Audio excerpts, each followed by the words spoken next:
მოგესალმებით ყველას, დღეს 27 ივლისია, მე გიორგი თარგამაძე ვარ და თქვენ უყურებთ დროებას ფორმულაზე. დღევანდელი გადაცემა შეიძლება ითქვას, რომ ძირითადად მაინც უფრო კრიმინალურ მოვლენებს და კრიმინოგენულ სიტუაციას მიეძღვნება. ამ მხრივ ცუდი სიახლე ის არის, რომ ქუთაისიდან დაგვეწია ამ საღამოს ინფორმაცია, რომ ორი პირი არის დაჭრილი საკმაოდ მძიმედ, ერთი ადამიანი გარდაიცვალა თავდასხმის შედეგად, თავდამსხმელი დააკავეს, რომელიც ადრე ნასამართლევი ყოფილა. მიუხედავად თანმიმდევრობით გადაცემის მსვლელობის დროს ლუკა კურტანიძის დაკავების, უпроსორად მის მიერ საკუთარ ყოფილ ცოლზე თავდასხმისა და ფიზიკური ძალადობის ფაქტზეც გიამბობთ. მანამდე კი შიდა კლანური დაპირისპირება თუ ბრძოლა კორუფციის წინააღმდეგ. ბიძინა ივანიშვილის სუსი ირაკლი ღარიბაშვილის გარემოცვას მიადგა. ჯუანშერ ბურჭულაძე, რომელიც თავდაცვის მინისტრობიდან გაშვების შემდეგ ნატოში ელჩობაზე ოცნებობდა, შესაძლოა ციხეში აღმოჩნდეს. ანტიკორუფციული სააგენტო ექს-მინისტრის ცოლის ძმას და თავდაცვის უწყების ყოფილ თანამშრომლებს 1.300.000 ლარზე მეტის მითვისებას ედავება. უწყება ამტკიცებს, რომ დანაშაული იმ დროს მოხდა, როდესაც მთავრობას ღარიბაშვილი ხელმძღვანელობდა. საეჭვია, რომ ამ კორუფციული გეგმის შესახებ მას უბრალოდ არაფერი სწოდნოდა. ახლა საინტერესოა დაიბარებენ თუ არა გამოკითხვაზე ივანიშვილის ორგზის პრემიერს და სულ ცოტა ხნის წინ ქართული ოცნების თავმჯდომარეს.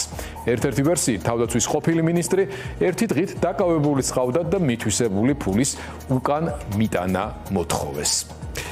უფრო მეც დღევანდელი ამბების შესახებ ნათია ტრაპაიძე გვიამბობს. ნათია ტრაპაიძე ახლა სწორედ სახელმწიფო უსაფრთხოების სამსახურის წინ დგას და როდესაც ის მიდიოდა ჩართვისთვის მოსამზადებლად, ნახევრად ვიხუმრეთ ერთმანეთში, რომ შესაძლოა ჩართვის დროს მის უკან დავინახოთ ბორკილებ დადებული ბატონი ჯუანშერიან, რომელიმე კიდე სხვა მაღალჩინოსანი. როგორც ჩანს, ასეთი ხუმრობები ან წინასწარმეტყველებები უკვე სახუმაროც აღარ არის. ნათია, გისმენთ გვიან დღევანდელი ამბის შესახებ უფრო მეტი. ალბათ არც ისე შორეულ პერსპექტივაშია, როდესაც ჩვენ მოგვიწევს დაკავებული ჯუანშერ ბურჭულაძის საქმის გაშუქება, თუმცა დღეს მოგიყვებით იმაზე, რაც უკვე გვითხრა სახელმწიფო უსაფრთხოების სამსახურმა. სახელმწიფო უსაფრთხოების სამსახურმა დღეს საზოგადოებას უთხრა, რომ კორუფცია საკმაოდ ბევრი წლის განმავლობაში იყო თავდაცვის უწყებაში და ასევე თავდაცვის სამინისტროში იყო ორგანიზებული ჯგუფი, რომელიც ძარცვავდა ქართულ ჯარს. ამ ორგანიზებულ ჯგუფში კი ამ ეტაპზე რასაც გვეუბნებიან, იყვნენ მინისტრის მოადგილე გიორგი ხაინდრავა, შესყიდვების სამსახურის უფროსი ვლადიმერ ღუდუშაური და მინისტრ ჯუანშერ ბურჭულაძის ახლო ნათესავი, მისი მეუღლის ძმა ვასო მხეიძე. ეს ადამიანები ახლა არიან დროებითი მოთავსების იზოლატორში, სწორედ მოდულის შენობაში და მათ ბრალს ალბათ დღეს თუ არა ხვალ აუცილებლად გააცნობენ ოფიციალურად, რადგან უსაფრთხოების სამსახურმა ისინი მოსამართლის განჩინებით დააკავა. შესაბამისად დადგენილება უკვე მზად ექნება და უბრალოდ ეს არის პროცედურა. რის შემდეგაც გადაიყვანენ სასამართლოში და პროკურატურა მათთვის ალბათ მოითხოვს აღკვეთ ღონისძიებად პატიმრობას. მილიონზე მეტი ლარის მითვისებაზეა საუბარი და როგორც დღეს სუსიში დაგვიანონსეს, გამოძიება გრძელდება და არ არის გამორიცხული, რომ სხვა პირებზეც გავიდეს გამოძიება და დადგეს სხვა პირების პასუხისმგებლობის საკითხიც. აქ ძალიან მნიშვნელოვანი იყო ფრაზა, რომელიც ანტიკორუფციული სამსახურის ხელმძღვანელმა თქვა, რომ ადამიანი მხეიძე, რომელიც არის მინისტრ ბურჭულაძის ახლო ნათესავი, სწორედ მინისტრის სახელით მოქმედებდა. ანუ შესაბამისად, აქ უკვე ძალიან ნათელია საით მიყავს გამოძიება ანდრე ოხანაშვილის უწყებას და რას ცდილობს. ძალიან ბევრი ხნის განმავლობაში არაერთი ჟურნალისტური გამოძიება ჩატარდა იმასთან დაკავშირებით, თუ როგორ ძარცვავდნენ ქართულ ჯარს სხვადასხვა ჩინოვნიკები, იყო არაერთი მასალა ამასთან დაკავშირებით, მაგრამ დღემდე სახელმწიფო უსაფრთხოების სამსახური ამ ყველაფერთან დაკავშირებით რეაგირებას არ აკეთებდა, საერთოდ არ აინტერესებდა ყოფილი ჩინოვნიკები თუ მოქმედი ჩინოვნიკები, როგორ შოულობდნენ მილიონებს, რითიც იშენებდნენ სასახლეებს და ასე შემდეგ. მათ შორის ძალიან უახლოეს პერიოდშიც, რამდენიმე დღის წინ, მაგალითად ლევან ხაბეიშვილი თქვენ ეთერში აანონსებდა, რომ ჯუანშერ ბურჭულაძის დრო იყო უკვე მოსული, რომ მას ეგო პასუხი იმ კორუფციისთვის, რომელიც მის დროინდელ თავდაცვის სამინისტროში იყო, თუმცა ამ ყველაფერს მაშინ ქართული ოცნებაც და თავად ჯუანშერ ბურჭულაძეც უარყოფდა.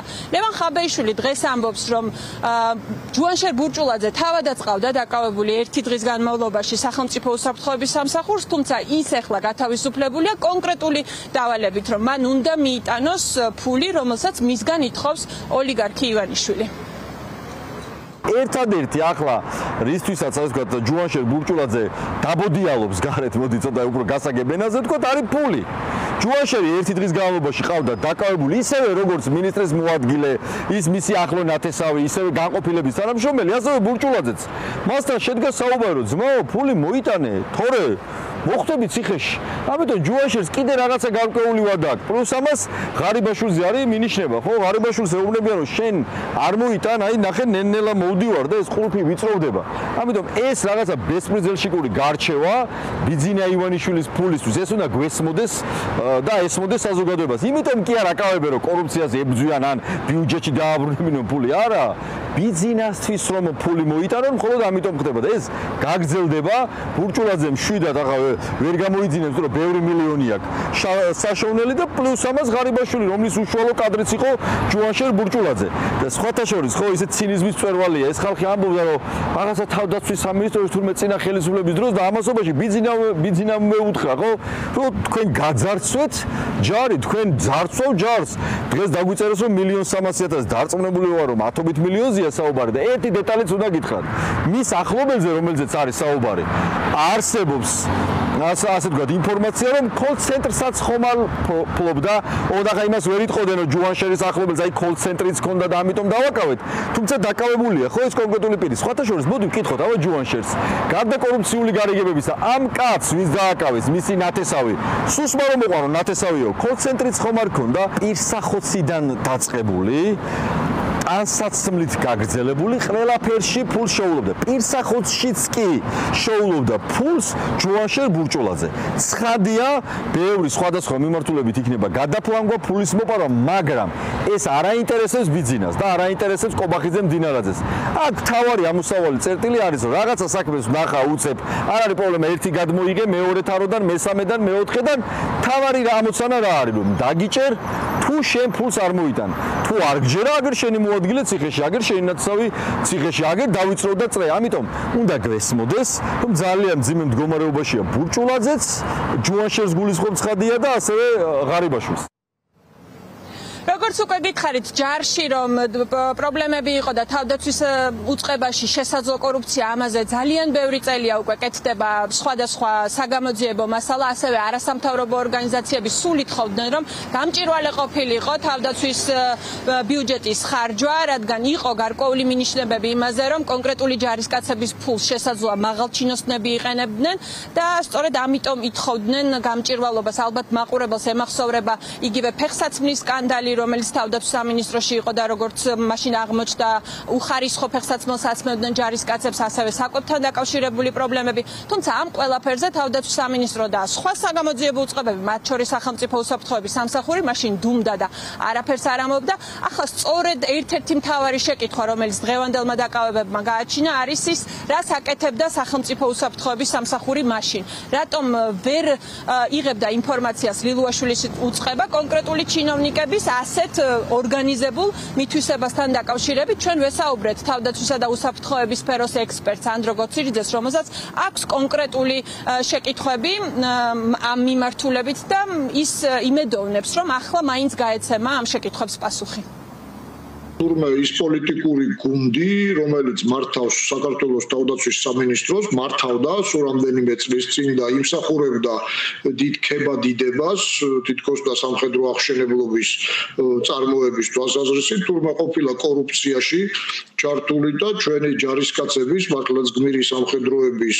ხარჯზე თურმე დიდრდებოდა ყოველგვარი უდანაშაულობის პრეზუმპციის დარღვევის გარეშე, სწორედ ეს არის სუსის განცხადებაში მოყვანილი. უფრო მეტიც თურმე მინისტრის უახლოესი ნათესავი თავის ბიზნეს პარტნიორებს არ წმუნებდა და არც თუ უსაფუძვლოდ რომ მათ გარანტირებული ჰქონდათ მოგება ამა თუ იმ ტენდერის და ისე იქმნებოდა ეს ყველაფერი მოკლედ დანაშაულებრივი ჯგუფი მოქმედებდა საქართველოს თავდაცვის სამინისტროში მის სამოქალაქო ნაწილში და ძალიან საინტერესოა ეს რამდენიმე წლის წინ რატო ვერ შენიშნა უსაფრთხოების სამსახურმა როდესაც დაკავებულია შესყიდვების დეპარტამენტის ხელმძღვანელი, რომელიც შემდგომ მინისტრის მოადგილე იყო, ბუნებრივია, ახლა მინისტრის გარეშე ეგ საკითხი ვერ მოხდებოდა მინიმუმ გულგრილობის თვალსაზრისით. და მაქსიმუმ ჩვენ ხო ყველამ ვიცით, რომ ასეთი სქემები ლაგდება უმაღლეს პოლიტიკურ ხელმძღვანელობასთან. ვინც არ იცნობს უსაფრთხოების სისტემის მუშაობის სპეციფიკას, მას შეიძლება გამორჩეს ხედველობიდან, მაგრამ სინამდვილეში ქვეყნის უსაფრთხოების ინტერესიდან გამომდინარე უსაფრთხოების ორგანოებს ოპერატიული მეთვალყურეობა აქვთ თავდაცვის სისტემაზე, სწორედ იმიტომ, რომ არ მოხდეს იქ უმნიშვნელოვანესი, ვთქვათ, შეიარაღების, საბრძოლო მასალების, გდებათ ჯანდაცვის გარკვეული ინსტრუმენტების ესე შესყიდვა და თავდაცვის ბიუჯეტის გაპლანვა და ეს ახლა ხდება მხოლოდ ცნობილი, როდესაც ანუ იქ პოლიტიკური ჰაერი შეიცვალა, ვთქვათ, ატმოსფერო შეიცვალა, ხო ეს არის ზუსტად 3 წლის წინ 5 წლის წინ რატო არ ვიცოდით ეს ამბავი და ვინ იქნებიან შემდეგები, ვისაც მოუწევს სახელმწიფო უსაფრთხოების სამსახურში ხელბორკილებით მოსვლა, რა თქმა უნდა, სია შესაძლოა გრძელი იყოს, თუმცა ბოლო პერიოდის დაკავებები მხოლოდ რამდენიმე გვარზე მიანიშნებს. ამ შემთხვევაში მაგალითად თითქმის გადაწყვეტით ამბობენ კონკრეტული ადამიანები, რომ რიგში არის ირაკლი ღარიბაშვილი, რადგან ყველა პირი, რომელიც დაკავებულია ბოლო პერიოდში სახელმწიფო უსაფრთხოების სამსახურის მიერ იყვნენ სწორედ მისი გარემოცვის წევრები, მაგალითად ჯუანშერ ბურჭულაძე იყო მისი მემკვიდრე და ადამიანები, რომლებიც დაპატიმრებულები არიან გიორგი ხაინდრავა და ვლადიმერ ყუდუშაური, თავდაცვის სამინისტროში მიიყვანა ირაკლი ღარიბაშვილმა, როდესაც ის იყო მინისტრი. შესაბამისად, პასუხისმგებლობა თუ ისინი კორუფციაში იყვნენ ჩართულები, ეკისრება ღარიბაშვილსაც მინიმუმ, რომელიც იმ პერიოდში იყო უკვე პრემიერ-მინისტრი. თუმცა ღარიბაშვილის გარდა კიდევ ბევრი ყოფილი მაღალჩინოსანია სიაში და ალბათ მომდევნო დღეებში ამას უფრო კარგად გავიგებთ. კიდევ ერთი ახალი დეტალი, რომელიც ღარიბაშვილთან დაკავშირებით მინდა გითხრათ, მაგალითად, ცოტა ხნის წინ ჩვენ გავიგეთ, რომ ღარიბაშვილების ოჯახის ეგრეთ წოდებული მოურავი კაკაშა, ასე იცნობენ მას დედოფლის წყაროში, ზურაბ გონაშვილი არის ნაცემი. ჩვენ ვცადეთ ამ ინფორმაციის გადამოწმება და როგორც გვეუბნებიან, დედოფლის წყაროში ყველა მიცის ამ ფაქტთან დაკავშირებით, თუმცა ჯერჯერობით ასე ღიად არ საუბრობენ. როგორც ჩანს, არსებობენ თვითმხილველების, პირდაპირ შემსწრეები თუ არა, ყოველ შემთხვევაში ამბის მცოდნეები მაინც არიან, ვინც იცის გონაშვილის ცემის ფაქტთან დაკავშირებით და ისიც, როგორც ამბობენ, ცემეს მხოლოდ და მხოლოდ იმის გამო, რომ ღარიბაშვილებს აქვთ გარკვეული ფული მისატანი სადღაც. ვინ იქნებიან შემდეგები? თქვენ რას ფიქრობთ? კუკუშას ცემის შესახებ რამე იცით? აი ღარიბაშვილის ის უარი, რა ქვია. ხო, მე ვიცი რომ ფიზიკური ანგარიშწორება მოხდა მის წინააღმდეგ. გადასამოწმებელია მოიკითხეთ, იქნებ ასეც არის. მე რა ინფორმაციაც მაქვს ღარიბაშვილის ან თავარ ასე ვთქვათ ადამიანს, რომელიც ესე ღარიბაშვილთან დაახლოებული პირია, ყველამ კარგად იცის, მას ფიზიკურად გაუსწორდნენ სწორედ ფულის გამო, რაღაცა კონკრეტული ფულები აქვს მოსატანი. შესაბამისად გესმით ხო, რომ ღარიბაშვილი არის შემდეგი, კი? გომელაური, რომელსაც გენინსპექციის ხელმძღვანელი გაექცა, დაუტყდა ცხადია მასაც პრობლემა აქვს და ისევე როგორც ლილუაშვილს არსად არ წასულა ის საქმეები, რიჟვაძის საქმე უბრალოდ შეანილა პროცესი. თუმცა ეს რაღაცა შიდა გარჩევები, რომელიც მისულია ლამის სროლამდე, ხო და ლამის არა ერთ შემთხვევაში უკვე ისროლეს და ეჭვი მაქვს, სხვა შემთხვევაშიც გააგრძელებენ ამ ბესპრიზელშიკურ გარჩევებს, ეს გაგრძელდება ლილუაშვილზე, ღარიბაშვილზე, გომელაურზე, კალაძეზე. ოღონდ ამ შემთხვევაში აი ამ რამდენიმე დღეში გაირკვევა კალაძე მოიგებს თუ დინარაძე. ნახოთ, ყველაფერი გაირკვევა მომდევნო დღეებში. ამ ეტაპზე დადასტურებით რაც შეგვიძლია ვთქვათ არის ის, რომ ჯუანშერ ბურჭულაძის მოადგილე, მისი შესყიდვების უფროსი და მისი ოჯახის ახლონათესავი არიან ამ დროისთვის მოდულში, დროებითი მოთავსების იზოლატორში და სავარაუდოდ ხვალ ისინი უკვე წარსდგებიან სასამართლოს წინაშე. რა გადაწყვეტილებებს მიიღებენ უკვე თავად ჯუანშერ ბურჭულაძესთან და მის ზემდგომებთან დაკავშირებით, ამასაც მომდევნო დღეებში გავიგებთ. მადლობა ნათია ტრაპაიძეს, როგორც ჩანს დიდხანს ლოდინი ნამდვილად არ მოგვიწევს, იმაშიც ვეთანხმები ამ შემთხვევაში უკვე ლევან ხაბეიშვილს, რომ როგორც ჩანს თორნიკე რიჟვაძის შემთხვევა, ეს პროცესები ოდნავ შეანელა, თუმცა ახლა როგორც ჩანს ახალ სიჩქარეს კრებს. ნახავთ ჩვენ ამას ყველაფერს, სხვათ შორის დღეს ცადეს ჟურნალისტებმა, მათ შორის ფორმულას გადამღების ჯგუფი ბატონ ჯუანშერის საცხოვრებელ სახლთანაც იყო მისული, მისმა მამამ თუ შეიძლება ითქვას ასე ირიბი კომენტარი გააკეთა იმ ხრი რომ მათ არაფრის თქმა ამ ეტაპზე არ შეეძლო და მხოლოდ ამით შემოიფარგლა მე ამ ბოლო წუთებამდე ვამოწმებდი ბატონ ჯუანშერის სოციალურ ქსელსაც მაინტერესებდა რაიმე განცხადება ხო არ გავსელდა მის მიერ ზოგადად ბატონ ჯუანშერი სხვა მინისტრებისაგან განსხვავებით ამ წლების განმავლობაში შეუდარებლად გულუხვი იყო მოსაუბრე მინისტრი იყო და იმის შემდეგაც იძლეოდა ხოლმე ინტერვიუებს კრიტიკულ არხებთან მიმართებაში დღეს ის არ ჩანს საერთოდ და ველით რომ რაღაცა შინაარსის განცხადებას მაინც გააკეთებს არანაირი კომენტარი არ გაუკეთებია მომხდარზე მათ შორის არც თავდაცვის მოქმედ მინისტრს რეჟიმის მოქმედ მინისტრს და არც თავდაცვის სამინისტროს თუმცა ყველა კარგად ხვდებით რომ ის რაზეც არის საუბარი მხოლოდ თავდაცვის სამინისტროს მასშტაბებით არ შემოიფარგლება ივანიშვილის პოლიტიკურ კარტელში მასშტაბური გარჩევები როგორც ჩანს ფინალურ თუ არა ყოველ შემთხვევაში კულმინაციურ ფაზაში გადადის და კიდევ ერთი კრიმინალური შემთხვევა რომელიც ქართული ოცნების ყოფილ დეპუტატს უკავშირდება ივანიშვილის ერთ-ერთ გულმხურვალე მხარდამჭერს ცნობილ ქართულ მოჭიდავეს რომელიც ბოლო საზოგადოებამ წულუკიანის კომისიაზე იხილა ეს არის ელდარ იგივე ლუკა კურტანიძე მან დღეს ყოფილი მეუღლე ცემა შეიძლება ასე ითქვას ფიზიკურად გაუსურდა თავს დაესხა მიუხედავად იმისა რომ რამდენიმე ადამიანი ცდილობდა მის გაკავებას იმ მომენტში მათ შორის პატრულის თანამშრომლებიც მაგრამ ახლა მსოფლიო ჩემპიონის და ამ ძალის მფლობელი გაველურებული ადამიანის შეკავება ძალიან ძნელია ამას სახელმწიფო უნდა აკეთებდეს მანამდე სანამ ასეთ ვითარებაში აღმოჩნდება მართლაც უმწეო ქალი ცოლი ყოფილი მეუღლე ამბობს რომ ცემის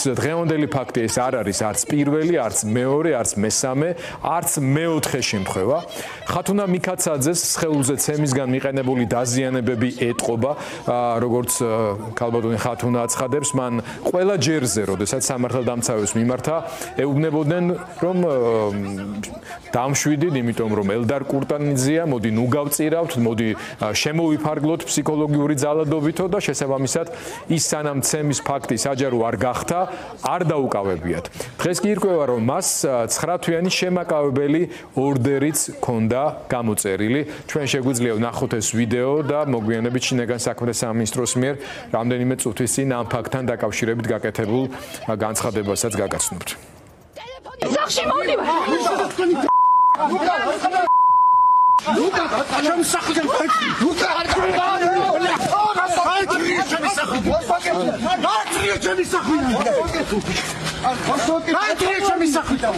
გამურა მანქანაში გეხვეწები და გეხვეწი. რასაკეთებ ამ დროს? შენ რასაკეთებ ამ დროს? დამშვინი. აი, გამორთი გაფა. მოძალადე. ქურდო. მოძალადე.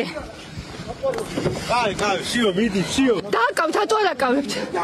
ხო, მოძალადე. ხო, მოძალადე. ტელეფონიდან ნუშლი ვიდეოს. ტელეფონიდან შლის საპატრულო ეკიპაჟის წევრი ვიდეოს. საპატრულო ეკიპაჟის წევრი ვიდეოს შლის ჩემი ტელეფონი. ტელეფონი დამიბრუნეთ სასწრაფოდ. დამნაშავეთ და ტელეფონი დამიბრუნეთ. როგორც უკვე გითხარით, ლუკა კურტანიძე დაკავებულია და შინაგან საქმეთა სამინისტრო ავრცელებს უკვე ოფიციალურ ინფორმაციას ამასთან დაკავშირებით. საუბარი იმაზე, რომ ჩატარებული ოპერატიული ღონისძიებებისა და საგამოძიებო მოქმედებების შედეგად ოჯახში ძალადობისა და დამცავი ორდერით გათვალისწინებული ვალდებულებების შეუსრულებლობის ბრალდებით 1972 წელს დაბადებული ეკუ, ანუ ელდარ კურტანიძე დააკავეს. დანაშაული 2 წლამდე ვადით თავისუფლების აღკვეთას ითვალისწინებს. გამოძიები დადგინდა, რომ ბრალდებულმა დაარღვია სასამართლო მიერ მის მიმართ გამოცემული დამცავი ორდერით გათვალისწინებული ვალდებულება კომუნიკაცია დაამყარა ყოფილ მეუღლესთან და მას ფიზიკური შეურაცხყოფა მიაყენა. სამართალ დამცავებმა ელდარ კურტანიძე ბრალდებულის სახით დააკავეს. დღევანდელი სხვა დაკავებების საქმე, რომ ღარიბაშვილამდე და ლილუაშვილამდე მივა, ალბათ ეს უკვე ყველასთვის გასაგებია. დიდი კორუფციის და შიდა კლანური გარჩევები ივანიშვილის ვერტიკალში ერთადერთი პრობლემა არ არის. ოცნების მმართველობისას ყველა უბედურებასთან ერთად საქართველოს შეკვეთილი მკვლელობების არეალად გადაიქცა. ბოლო 4 წლის მანძილზე მარტო თბილისში 3 ადამიანი ჩასაფრებით და დამიზნებით მოკლეს. ნიკო კვარაცხელია, ვერაზე ლევან კაჭარავა წყნეთის გზაზე და ლევან ჯანგველაძე ვაკეში, ჭავჭავაძეზე. რა თქმა უნდა, არც ერთი მკვლელობა ბოლომდე გახსნილი არ არის.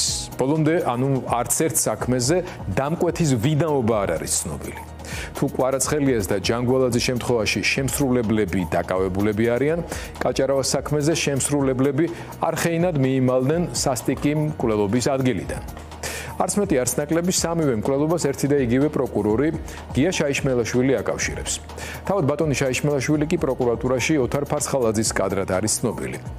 კი ის ფარცხალაძეა ახლა რომ რომანოვია და ივანიშვილის პროკურორი რომ იყო და ამერიკამ რუსეთის უშიშროებასთან კავშირის გამო რომ დაასანქცირა. ეს ის ფარცხალაძეა რომელსაც როგორც არაერთხელ ხსმენიათ ქუჩის კონტროლი ჰქონდა ჩაბარებული. როგორც ჩანს მისი გავლენები შესუსტდა. სხვა შემთხვევაში მის სახელთან დაკავშირებული ძმები მიქაძეების შესახებ დეტექტივი გოჩა ონიანი მის ზემდგომს საგამოძიებო მოქმედებების ჩატარების უფლებას ვერან არ თხოვდა. დეტექტივის პატაკის მიხედვით ძმები მიქაძეები დანაშაულთან შემხებლობაში მყოფ პირებთან ჭიდრო კავშირზე არიან. ამ პატაკის დედანის ფოტოს დროების მაყურებლები ახლა პირველები ნახავთ. მეტი რა ქნას ერთმა დეტექტივმა. მაგრამ ახლა მთავარია რას იზამს გეკა გელაშვილი, შინაგან საქმეთა მინისტრი, გომელაურის მემკვიდრე, რომლის მინისტრობის დროსაც ყველა ზემოთხსენებული მკვლელობა მოხდა. ფარცხალაძის კადრი შაიშმელაშვილი ჯანგველაძის საქმეს უკვე ჩამოაშორეს. თუმცა ის ამ დრომდე რჩება სხვა საქმეებზე. ბიჭი მომავლიდან ნიკო კვარაცხელიას დედა იზა ომაძე კი დროებასთან ინტერვიუში პროკურორის საბრალდებო სკამზე დასმას ითხოვს. შეკვეთილი მკვლელობები და გაფუჭებული საქმეები დროების ჟურნალისტის ნათია ტრაპაიძის სიუჟეტში.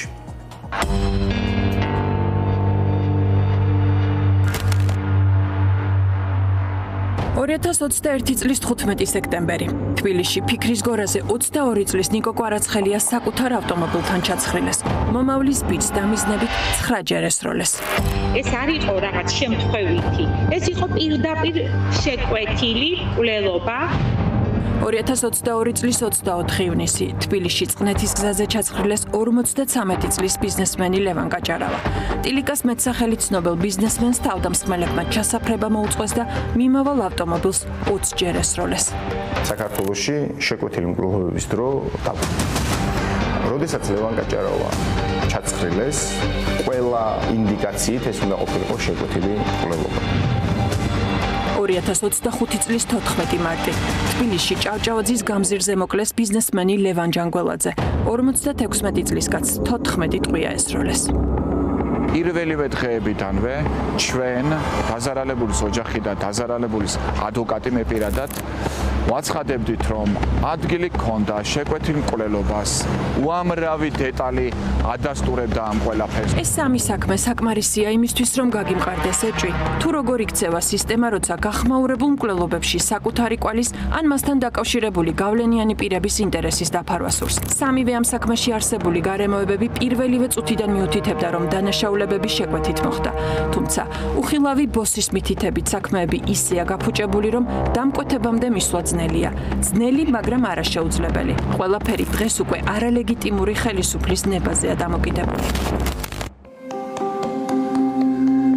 ეს საშინელება რომ დაგვატყდა თავს, მე ძალიან მალევე მომიწია საქართველოდან ამ ყველაფერი უბედურების მერე საქართველოდან წამოსვლა, იმიტომ მე მცირეწლოვანი შვილები არ მყავდა საქართველოში და მთელი ოჯახი ვიყავით განადგურებული და სწრაფადვე ვერ ჩავიხედე საქმეში. იზა ომაძე 22 წლის ნიკოს მკვლელობის მოტივის და დამკვეთის დადგენას 4 წელია ითხოვს. უმძიმესი ტრაგედიის მიუხედავად შვილმოკლული დედა სულ ცდილობდა გამოძიების მიმდინარეობისთვის თვალი ედევნებინა, თუმცა ნანახი ყოველჯერზე აოცებდა. თვეების განმავლობაში ხედავდა, როგორ კერავდა სისტემას საქმეს ისე, თითქოს ნიკო დამკვეთის გარეშე და ბანალური მიზეზით მოკლეს. ეს მკვლელობა იყო შეკვეთილი მკვლელობა და ნახე რომ საქმეც შეკერილი იყო პირდაპირ სცენარივით იყო საქმე, აი რომ ჩაიხედოს სრულიად დამწყებმა იურისტმა, ისიც მიხვდება, რომ ეს არის რაღაცა მძაფრ სიუჟეტიანი სცენარი. აი შეკვეთით დაწერილი ჩვენებები, აბსოლუტურად ყველაფერი, რაც საქმეში დევს, რაღაც რეალობასთან ძალიან აცდენილია. და რა თქმა უნდა, პროკურორი ხელმძღვანელობდა ამას ყველაფერს გამომძიებელთან ერთად და თავიდანვე მქონდა ეჭვები. ვისი დაკვეთით მოქმედებდა საქმის პროკურორი არ იცის, თუმცა დარწმუნებულია, რომ პროკურორმა შაიშმელაშვილმა კონკრეტული პირის მითითებით დააყენა ის შედეგი, რაც ახლა არის. ნიკო კვარაცხელიას განზრახ ჯგუფური მკვლელობისთვის მსჯავრი მხოლოდ შემსრულებლებს. გიორგი კავილაძეს და აკოჭელიძეს აქვს დადებული. უმძიმესი დანაშაულის დამკვეთი კი ისევ თავისუფალია. მე ვემზადები, რომ შაიშმელაშვილზე ვისაუბრო როგორც ბრალდებულზე, ის აუცილებლად უნდა აღმოჩნდეს, თუნდაც მარტო ნიკოს საქმით და სხვა საქმეებითაც აუცილებლად უნდა აღმოჩნდეს საბრალდებო სკამზე. მან შეკვეთილი მკვლელობა გადააკვალიფიცირა, აბსოლუტურად არია დარია. მკვლელობა შეკვეთილი იყო და გამოძიებაც აი შეკვეთით წაიყვანა მან. და მან უნდა თქვას, აი როცა დაჯდება საბრალდებო სკამზე, უნდა თქვას, ვინ შეუკვეთა, რომ ამ სახით წაიყვანა მკვლელობა. ვინ საქმეში ჩახედული არ ხართ, ალბათ იკითხავთ, რა დააშავა ასეთი პროკურორმა შაიშმელაშვილმაო. ამ შეკითხვაზე ნიკოს დედას კაფიო პასუხი აქვს. მან გააფუჭა ის, რომ შეკვეთით წაიყვანა ეს მკვლელობა, როგორც დაუკვეთეს მას, რომ საერთოდ არასწორი გადაეკვალიფიცირებინა, როგორც დაუკვეთეს ზუსტად ისე წაიყვანა შაიშმელაშვილმა და ვის დაკვეთას ასრულებდა, ამას ალბათ თვითონ გვეტყვის უკეთ. არ შეიძლება ამ კაცს შერჩეს ამდენი რაღაც. ნამდვილად არ შეიძლება.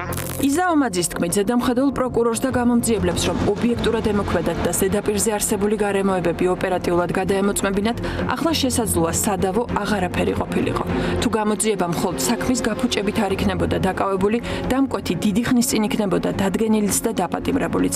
დაზარალებულ ოჯახს კი ნიკოს სიმართლე სანთლით საძებარი აღარ ექნებოდა. თუმცა უსამართლო სახელმწიფოში მოჩვენებითი გამოძიებისას მით უმეტეს იმ საქმეებში, სადაც სისტემის ინტერესი დიდია, სიმართლის პოვნა ძნელია. საქმეში დევს ტელეფონები, საქმეში დევს სახელები და გვარები. ეს ხალხი ნაცია 6 თვის მერე დაკითხეს. და იცით რას მეუბნებოდნენ, რომ ჩვენ ხმას ვერ ავუწევთო და რასაც გვეუბნებიანო, მხოლოდ ის შეგვიძლია დავიჯეროთო. სახში შემოგვივარდნენ, ჩვენთან ეძებდნენ. ნიკოს ნიფთებს ეძებდნენ, რომ იქ რაღაცას ჩაშჭიდებოდნენ. 6 თვის მერე კონკრეტული სახელები და გვარები იყო საქმეში და 6 თვის მერე დაკითხეს ეს ხალხი და ისიც როგორ დაკითხეს, იცით, აბა მეც არაფერს გვეუბნებიან და რა ვქნათ. როგორ არისო, მე ყველანაირი საფუძველი მაქვს, რომ თქვა, რომ შაიშმელაშვილმა შეკვეთით წაიყვანა, ვიღაცა მას დაუკვეთა, რომ ამ სახით წაიყვანა ეს საქმე. მან დაშალა მთლიანად საქმე, ჯგუფურიც არ უნდოდა, ნაცია რომ არა ჟურნალისტების მხარდაჭერა, რომ არა საზოგადოების მხარდაჭერა, მას არ უნდოდა, რომ როგორც ჯგუფური მკვლელობა ისე წაიყვანა ეს საქმე. შულმოკლული დედა ახლა ხელისუფლების, უფრო კონკრეტულად კი პროკურატურის ხელმძღვანელების რეაგირებას ელოდება. ამ ეტაპზე თავად კონკრეტული გვარების დასახელებას ერიდება, თუმცა ამბობს, რომ სისტემის მხილებას გააგრძელებს. მე ჩემს პოზიციას გამოვხატავ და საერთოდ არანაირი რეაგირება აღარ აქვს. მე მინდა მივმართო ახლად დანიშნულ გენერალურ პროკურორს. მე ვფიქრობდი, რომ მას ექნებოდა რეაქცია და ჩამოაშორებდნენ შაიშმელაშვილს სასწრაფო წესით. ეს კაცი ჩამოაშორო ნიკოს საქმეს და დაიწყოს ხელახლა გადაკვალიფიცირდეს საქმე როგორც შეკვეთილი მკვლელობა. თელმა საზოგადოებამ იცის, აბსოლუტურად ყველა მიცის, რომ საქმეში არანაირი მოტივი არ დევს. აბსოლუტურად არანაირი მოტივი არ დევს. ეს იყო შეკვეთილი მკვლელობა და მეცაც გეტყვით. აი ასე ვფიქრობ და ყველანაირი საფუძველი მაქვს 4 წელი, როდესაც არ იძიებეთ ასეთი ახალგაზრდის მკვლელობას, მე საფუძველი მაქვს ვიფიქრო, რომ არ აწყობთ ამ საქმის გამოძიება და დავადანაშაულო არსებული ხელისუფლება. ვიდრე ნიკოს მკვლელობის დამკვეთი არ გასამართლდება ოჯახი ბრძოლას არ შეწყვეტს. შეკითხვებზე პასუხს საზოგადოების დიდი ნაწილიც ითხოვს, რადგან 2021 წლის 15 სექტემბერს ნიკო მხოლოდ თავის ოჯახს არ მოუკლეს. ქვეყანას წაართვეს ბიჭი მომავლიდან, რომელსაც წინ დიდი გეგმები ჰქონდა. ჩემს შვილს ნიკო კვარაცხელიას მტრები არ ყოლია. მისი მთელი ინტერესი იყო, რომ თავისი ქვეყნისთვის რაღაცა კარგი გაეკეთებინა. მისი მთელი ინტერესი იყო, რომ საქართველო წარმოეჩინა სოფლიოში. მას წაართვეს ყველაფრის უფლება, მომიკლეს შვილი და აუცილებლად ეს საქმე უნდა გამოიწიონ. პირველ რიგში შაიშმელაშვილის ჩამოშორებით მე ვფიქრობ, რომ ეს საქმე წაიწევა წინ. რამდენიმე თვე გავიდა, მას შემდეგ რაც ჩადენილი იქნა ლევან ჯანგველაძის მკვლელობა, მხოლოდ ახლახანს შეიცვალა მუხლის კვალიფიკაცია და ახლა უკვე გამოძიება გრძელდება შეკვეთილი მკვლელობის მუხლით. ამ გადაწყვეტილებამდე მოკლული ბიზნესმენის ლევან ჯანგველაძის ოჯახის იურის დიდი ბრძოლა დასჭირდა. არადა საქმეზე სწორი კვალიფიკაცია ობიექტური გამოძიების მთავარი ინდიკატორი უნდა გამხდარიყო. თავიდანვე ნათელი იყო, რომ ლევან ჯანგველაძე მიმდინარე წლის 14 მარტს ჭავჭავაძეზე შემთხვევით არ მოუკლავთ. ყველა მტკიცებულება, რომელიც გამოძიებას პირველივე წუთებიდან ჰქონდა, შეკვეთილ მკვლელობაზე მიუთითებდა. თუმცა პროკურატურას თავდაპირველად ამის აღიარება არ უნდოდა. როგორც ჩანს, ამ საქმეზეც უხილავი ბოსის მითითებას ასრულებდნენ. საზოგადოებას ვაწვევთ ინფორმაციას იმასთან დაკავშირებით, რომ კონკრეტული ქმედებები, რომელსაც კონკრეტული პროკურორი გია შაიშმელაშვილი ახორციელებდა, იყო მიმართული არა იმისკენ, რომ საქმე გამოძიებულიყო, საქმეზე ჭეშმარიტება დამდგარიყო და შემკვეთები ყოფილიყვნენ პასუხისმგებაში მიცემული, არამედ იმისკენ, რომ საქმე ჩაფარცხულიყო და შემკვეთები უბრალოდ არ ფიგურირებდნენ ამ საქმეში, ამორიცხულიყვნენ ამ საქმიდან და ისინი პასუხისმგებაში არ ყოფილიყვნენ მიცემული. ამ საქმეზეც გამოძიებას პროკურორი გია შაიშმელაშვილი ზედამხედველობდა. მოკლული ბიზნესმენის ოჯახის იურისტი სწორედ მას აკისრებს პასუხისმგებლობას საქმის გაფუჭებაზე. ტარიელ კაკაბაძე ამბობს, რომ შაიშმელაშვილის უმოქმედობამ ან ვიღაცის ინტერესით მოქმედებამ საქმე ბევრი მნიშვნელოვანი მტკიცებულების გარეშე დატოვა. მაგალითად, ამ დრომდე ნაპოვნი არაა ტელეფონი, რომელსაც მკვლელობის ბრალდებით დაკავებული გელა უძილაური დანაშაულის დროს იყენებდა.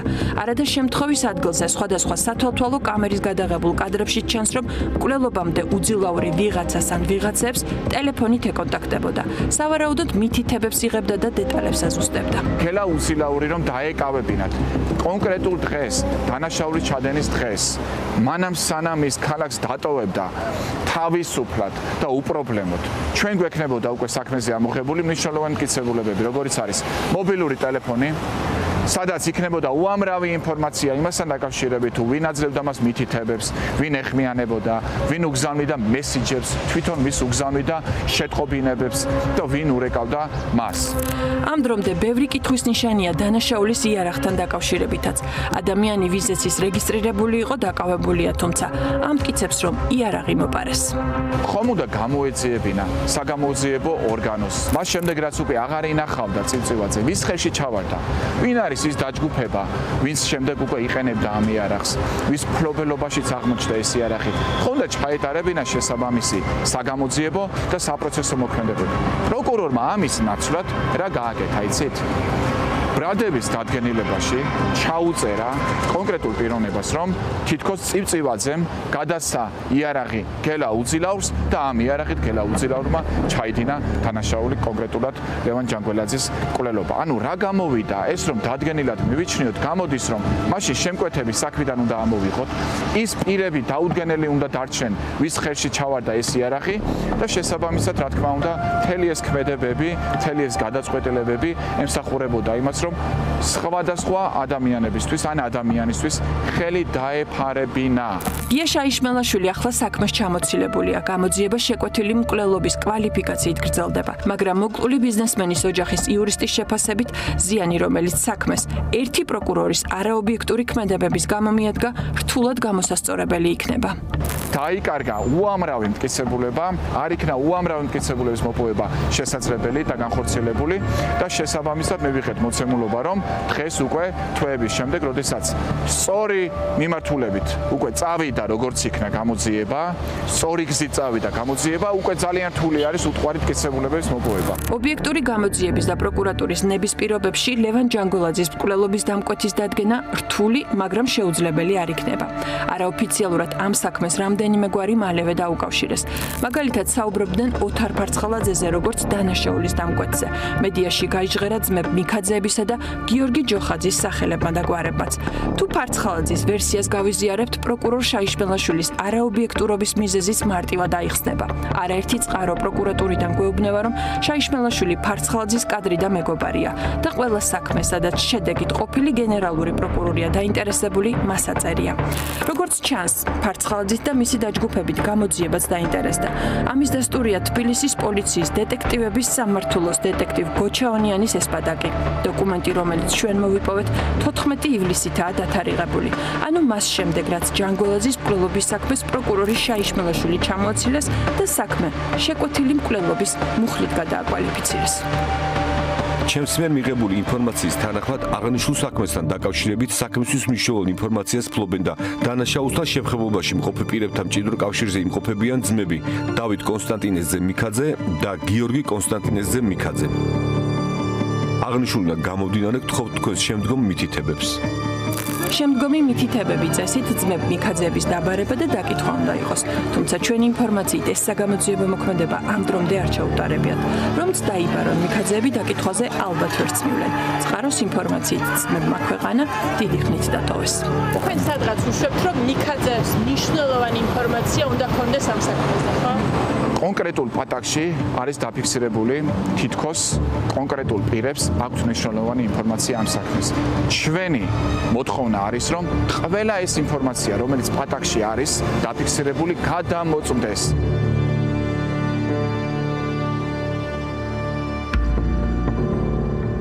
ამ საქმეს დღიდან გამოძიების დაწყებისა შემდგომ ნებისმიერი ეტაპი რო ავიღოთ გამოძიების მიმდინარეობის, ეთყობა, რომ შინაგან საქმეთა სამინისტროს არ სურს არც მკვლელების და არც მკვლელობის შემკვეთის დაჭერა. ლევან კაჭარავას მკვლელობა კიდევ ერთი ნათელი დასტურია იმის, თუ როგორ შლის გამოძიება დამნაშავეების კვალს, მაშინ, როცა ვიღაცის დაცვა სურს.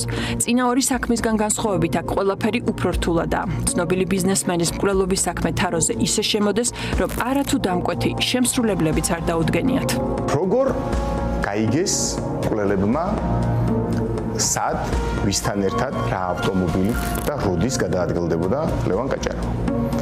ეს რომ ყოფილიყო თქვა სახლთან ჩასაფრება, შეიძლება ვინმე ეთქვას, რომ აი სახლთან ჩაუსაფრდნენ და როცა მოვიდა, მაშინ გაუხსნეს ცეცხლი. ან ეს რომ ყოფილიყო მის ავტომობილზე გახსნილი ცეცხლი, მავანი იტყოდა, რომ აი ავტომობილს აეკიდნენ და გაუხსნეს ცეცხლი. მაგრამ იმ დღეს ლევან კაჭარავამ საკუთარი ავტომობილი მძღოლთან ერთად რითაც გადაადგილდებოდა, შეიცვალა და სრულიად შემთხვევით გადაჯდა ისეთ ავტომობილში, რომელთაც ის არ სარგებლობდა. იყო სხვის საკუთრებაში. შესაბამისად, მკვლელებს მიეწოდა ინფორმაცია, რომ ლევან კაჭარავამ შეიცვალა გადაადგილების საშუალება. და ვის შეიძლება ეს ინფორმაცია მიეწოდებინა? ბუნებრივია, უკვე აქ ჩნდება ოპერატიული სამსახურების ჩართულობის ეჭვი. მოკლული ბიზნესმენის ოჯახის ადვოკატი დარწმუნებულია, რომ ოპერატიული სამსახურები მკვლელებს შემთხვევის ადგილიდან მიმალვაშიც დაეხმარნენ. სხვა შემთხვევაში ვერ ხსნის, რატომ ვერ მიაგნეს სამართალდამცავებმა მათგვალს. დადგენილია, რომ ორივე თავდამსხმელმა ლევან კაჭარავას მკვლელობის შემდეგ ტერიტორია ციცაბო ფერდით დატოვეს და ვერესხეობაში ჩავიდნენ. ამისთვის საკმაოდ დრო დასჭირდებოდათ, თუმცა პოლიციას ეფექტური დევნა არ განუხორციელებია. ამისთვის არც მათ ხელთ არსებული საშუალებები, მაგალითად დრონი ან გაწვრთნილი ძაღლები არ გამოუყენებიათ. დაგვიანებით ადვოკატების მოთხოვნით ჩატარებულმა საგამოძიებო მოქმედებებმა კი დანაშაულის გახსნის შესაძლებლობა შეამცირა. მას შემდეგ რაც ჩვენ დავაყენეთ მოთხოვნები, იძულებული გახდნენ, რომ გარკვეული პირები მოეძიებინათ და აღმოჩნდა ხო ის აუცილებლობა, რომ არაერთი თვითმკვლელი ყავს ფაქტს. არაერთი. ახლა აქ ჩდება კითხვა. თუ ადვოკატები მივხვდით, რომ ფერდის გადაღმა არსებულ სივრცეებში. იქ არის საწარმოო ეზო, არის მოტოკლუბი, არის იქ კარიერი. იქ შეიძლება ყოფილიყვნენ მოწმეები. პოლიცია როგორ ვერაფერდა? აბსოლუტურად დარწმუნებული ვარ, რომ მიხვდებოდნენ. ხო, ეხლა რაღაც განსაკუთრებული აღმოჩენა ხო არ გავუკეთებია ჩვენ, მაგრამ არ გადადგეს ნაბიჯები იმისთვის, რომ მაქსიმალურად უზრუნველეყოთ საქმის ჩაფარცხვა. რატომ მოიქცნენ სამართალდამცველები არაოპერატიულად? რატომ არ შეეცადნენ ცხელკვალზევე დაეკავებინათ ის პირები, რომლებმაც ბიზნესმენს ჩასაფრება გარე სათვალთვალო კამერებისგან თავისუფალ ადგილზე მოუწყვეს და ავტომობილში ჩაცხრილეს? შეუძლებელია კვლელობის დაგეგმის და კვლელთა შემთხვევის ადგილიდან გარიდების, ასევე გამოძიების ჩაფარცხვის პროცესი წარმართულიყო ძალიან სერიოზული მფარველის გარეშე. უბრალოდ შეუძლებელია. მაშინ გამოდის, რომ მთელი სამართალდამცავი სისტემა დოყლაპია ყოფილა და არ არის ეგრე, ხო, როცა საქმის გარკვეული საქმის ინტერესი აქვს, საერთოდ არ არსებულ დანაშაულებს ტენიან ადამიანებს, ხო?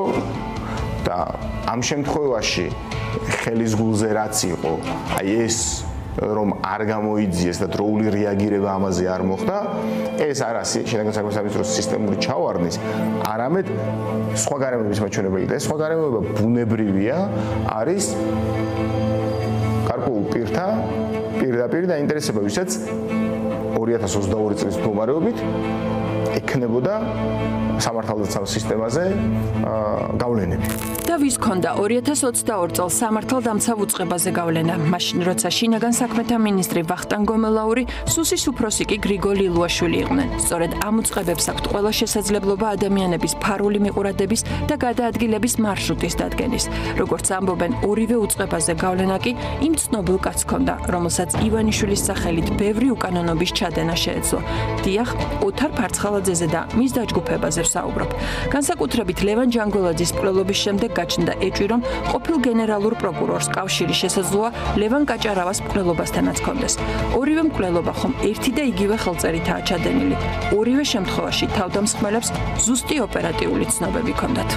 ამ წუთას რაიმე მტკიცებულება კონკრეტულ პირთა დადანაშაულების თაობაზე, რომ აი მაგალითად ფარცხალაძემ მოახდინა ზეგავლენა ამ საქმის ჩაფარცხვაზე, ან ფარცხალაძე იყო ამ დანაშაულის ინიციატორი, ამის კონკრეტული მტკიცებულება არ გვაქვს. თუმცა ამის პარალელურად მედიაში გავრცელდა ინფორმაცია, რომლის მიხედვითაც ეს ფარცხალაძე და ძმები მიქაძეები, გიორგი ჯოხაძე დაკავშირდნენ მედიის ინფორმაციით ლევან ჯანგველაძის მკვლელობასთან და იმავე ინფორმაციის ფარგლებში გაჟღერდა, რომ ეს პირები ასევე შესაძლოა კავშირში იყვნენ ლევან კაჭარავას მკვლელობასთან. ჩვენ ბუნებრივია, ვიდრე მტკიცებულება არ გვექნება, ვერავის მიმართ ხელს ვერ გავიშვერთ. ბიზნესმენ კაჭარავას მკვლელობის საქმის გახსნაც საგამოძიებო უწყებების ახალი ხელმძღვანელების ნებაზეა დამოკიდებული. ადვოკატმა ბასილაიამ შესაბამისი წერილი ყველა უწყებაში უკვე გაგზავნა. დღევანდელმა შინაგან საქმეთა მინისტრმა, დღევანდელმა სუსის უფროსმა, დღევანდელმა გენერალურმა პროკურორმა უნდა აიღონ ეს საქმე. უნდა აიღონ ამ საქმის გამოძიების პროცესში შინაგან საქმეთა სამინისტროს მხრიდან ვინც იყვნენ ჩართული და დევნის ღონისძიებებში ვინც იყვნენ ჩართული იმ ხალხის სრული დოსიე უნდა დაუძახონ ძველ ხელმძღვანელ პირებსაც, მათ შორის იმ პირებს, ვინც დღესაც გარკვეულ თანამდებობებზე აგრძელებს მუშაობას და უნდა კითხონ როგორ მოხდა, რომ დევნის ოპერაცია არ აწარმოა შინაგან საქმეთა სამინისტრო? როგორ მოხდა, რომ გამოძიების პროცესში არ დაიკითხნენ ის ადამიანები, ვიზეც წეღან მითებას ვაკეთებთ? და აი ამ ხალხმა, ყოფილმა თუ მოქმედმა თანამდებობის პირებმა პასუხი უნდა გასცენ. რატომ იმოქმედეს ვიღაცის დავალებით? შემდეგ უნდა დაასახელონ ვისი დავალებით იმოქმედეს. და ეს უკვე საქმის კვანძის გახსნის ძალიან ეფექტური საშუალება იქნება. რას იზავენ გეკა გელაძე, ანდრიო ხანაშვილი ან გიორგი გვარაკიძე უცნობია. მათ რომ დანაშაულებრივი კვანძი გახსნან საპატიმროში ბევრი უნდა გაუშვან. მათ შორის საკუთარი წინამორბედები, რომლებმაც ჯერ ქვეყანაში შეკვეთილი მკვლელობები დაუშვეს, შემდეგ კი საკუთარ თანამშრომლებს საქმეები გააფუჭებინეს. ამას კი ბატონის ნებართვა დასჭირდება. ვიდრე ივანიშვილის ჩინოვნიკები გადაწყვეტილებას მიიღებენ დროგადის. მოკლულების ოჯახებს კი დამკვეთების დაჭერა და სამართლიანობის აღდგენა სურთ. რაც მეტად გაგრძელდება სახელმწიფოს უმოქმედობა, იმის რისკიც იზრდება, რომ დაზარალებულებმა სიმართლე თავად იპოვონ. ჩვენ გვირდებით, რომ ადამიანი ჩვენი ხელისუფლების მთავარი ღირებულება იქნება. გახსოვთ ეს სიტყვები ბიძინა ივანიშვილს ეკუთვნის. ამ სიტყვების ხანდაზმულობა 14 წელია. 13 წელი კი ჩვენი თვალით ხედავთ თუ რა არის ივანიშვილის ხელისუფლების მთავარი პრიორიტეტი. ყველაფერი ადამიანის და სახელმწიფოს გარდა. იმას რაც ხუთშაბათს ივანიშვილის ხელისუფლებამ თვალჭრელიძის ქუჩაზე მოაწყო, არაფერი აქვს საერთო ადამიანობასთან და ქრისტიანობასთან. იმ ქრისტიანობასთან, რომელსაც ასე ფარისევლურად ეფარება ქართული ოცნება. რეალურად კი ივანიშვილი, რომელმაც ქართულ საზოგადოებას ომი გამოუცხადა, სპეცრაზმელების და ხშირ შემთხვევაში ზონდერების შავ ნიღაბს შეაფარა თავი. მერე რა რომ ბავშვები ქუჩაში დარჩნენ. ჩვენ გვირდებით, რომ ადამიანი ჩვენი ხელისუფლებისათვის მთავარი ღირებულება იქნება.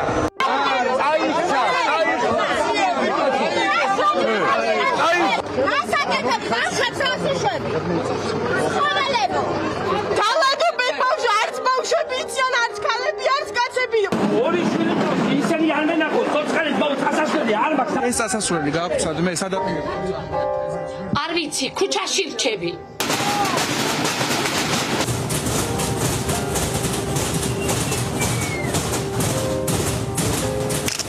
ჩვენ გვირდებით, რომ ადამიანი ჩვენი ხელისუფლებისათვის მთავარი ღირებულება იქნება. იძინას მონები, ტიტუშკებო. დაუპატარა, ეშო.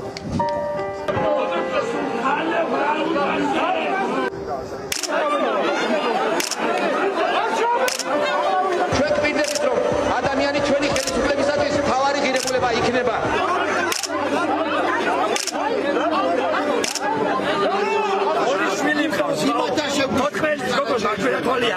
მოვიარეთ თელი ქვეყანა ვალისაც და მეფუნალებია იმისთვის გავაგებთ ის ადამიანები გარეთ გამომიხარეთ იარგი ყვილი ვარ პატა ყვარა ყვარა საუბარ ემოციურად ვაზე შენოშვილი გამოგიდო კაი როგორი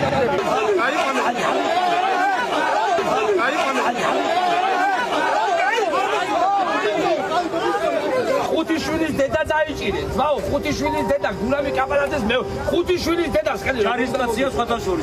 ხალხი გასწორდება. ოთხი ბავშვია და მama ჩემი საკაბაში შევიდა ხეთი ყვეწელებიო. მოდია. ესე იგი ბავშვია ფაქლა.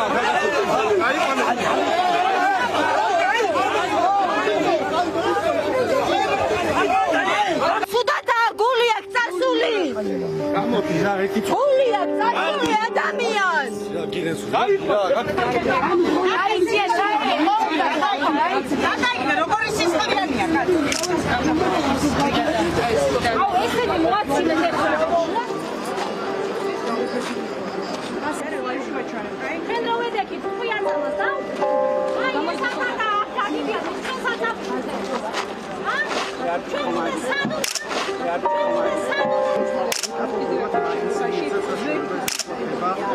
ჩვენ გვირდებით, რომ ადამიანი ჩვენი ხელისუფლებისათვის მთავარი ღირებულება იქნება.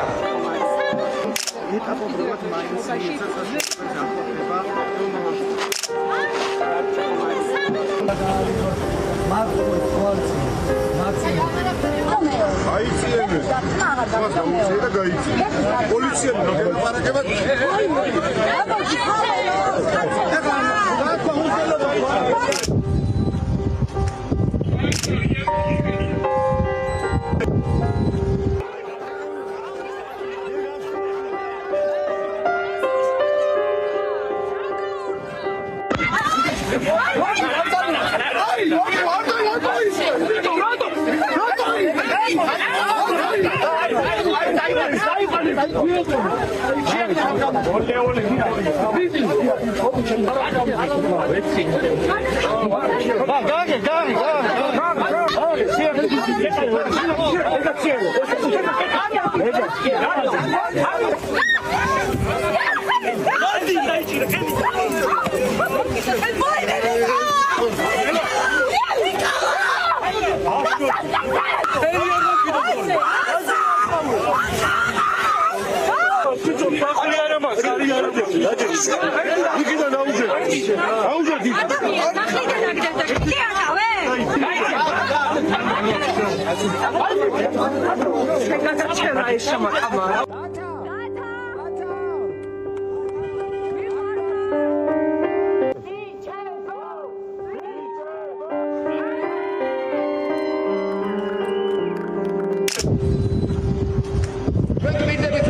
ადამიანი ჩვენი ხელისუფლებისათვის თავარი ღირებულება იქნება.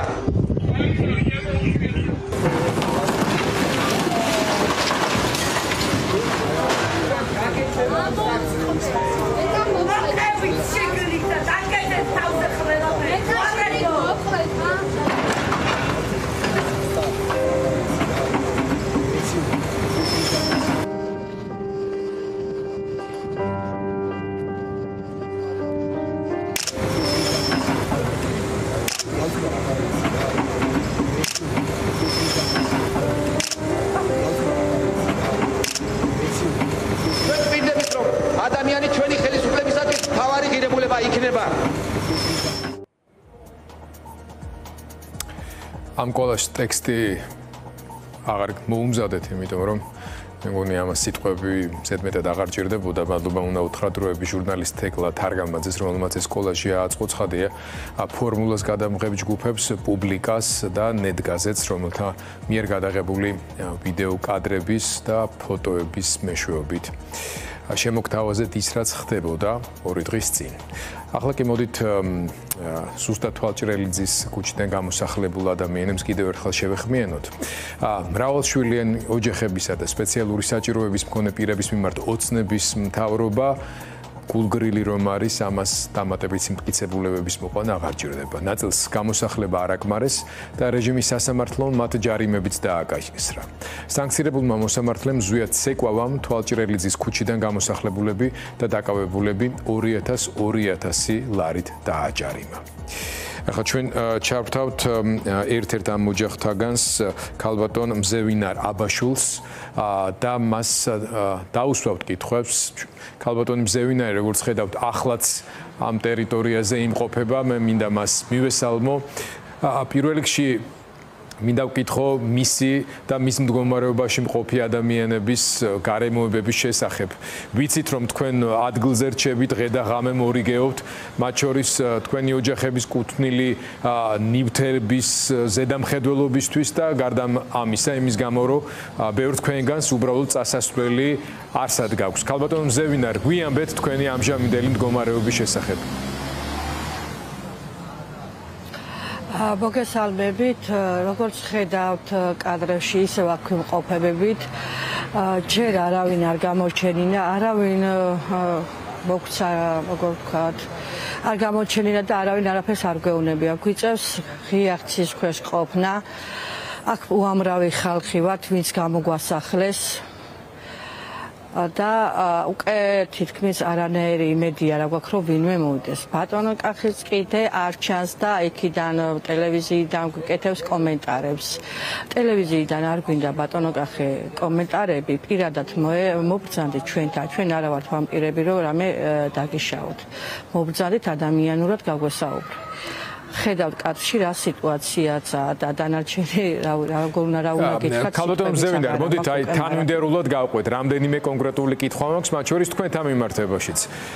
ის როდესაც ეს გამოსახლება მიმდინარეობდა, უკიდურესად უხეში ფორმებით, კანონზე, განსაკუთრებით ბავშვთა უფლებების დაცვის კონვენციის ყველა მუხლის დარღვევაზე და ადამიანობის ყველა პრინციპის დარღვევაზე რო აღარ ვილაპარაკოთ, პარალელურად აქტიურად მიმდინარეობდა თქვენი გაშავება პროპაგანდისტული კამპანიაც. მაგალითად, პირადად თქვენთან დაკავშირებით, რამდენიმე ისეთი ინფორმაცია გავრცელდა, რომლის გამოც თქვენ და თქვენი ოჯახის წევრები იყავით ძალიან გაბრაზებულები ამ დეტალებზე, გვინდა რომ უფრო მეტი გითხრათ.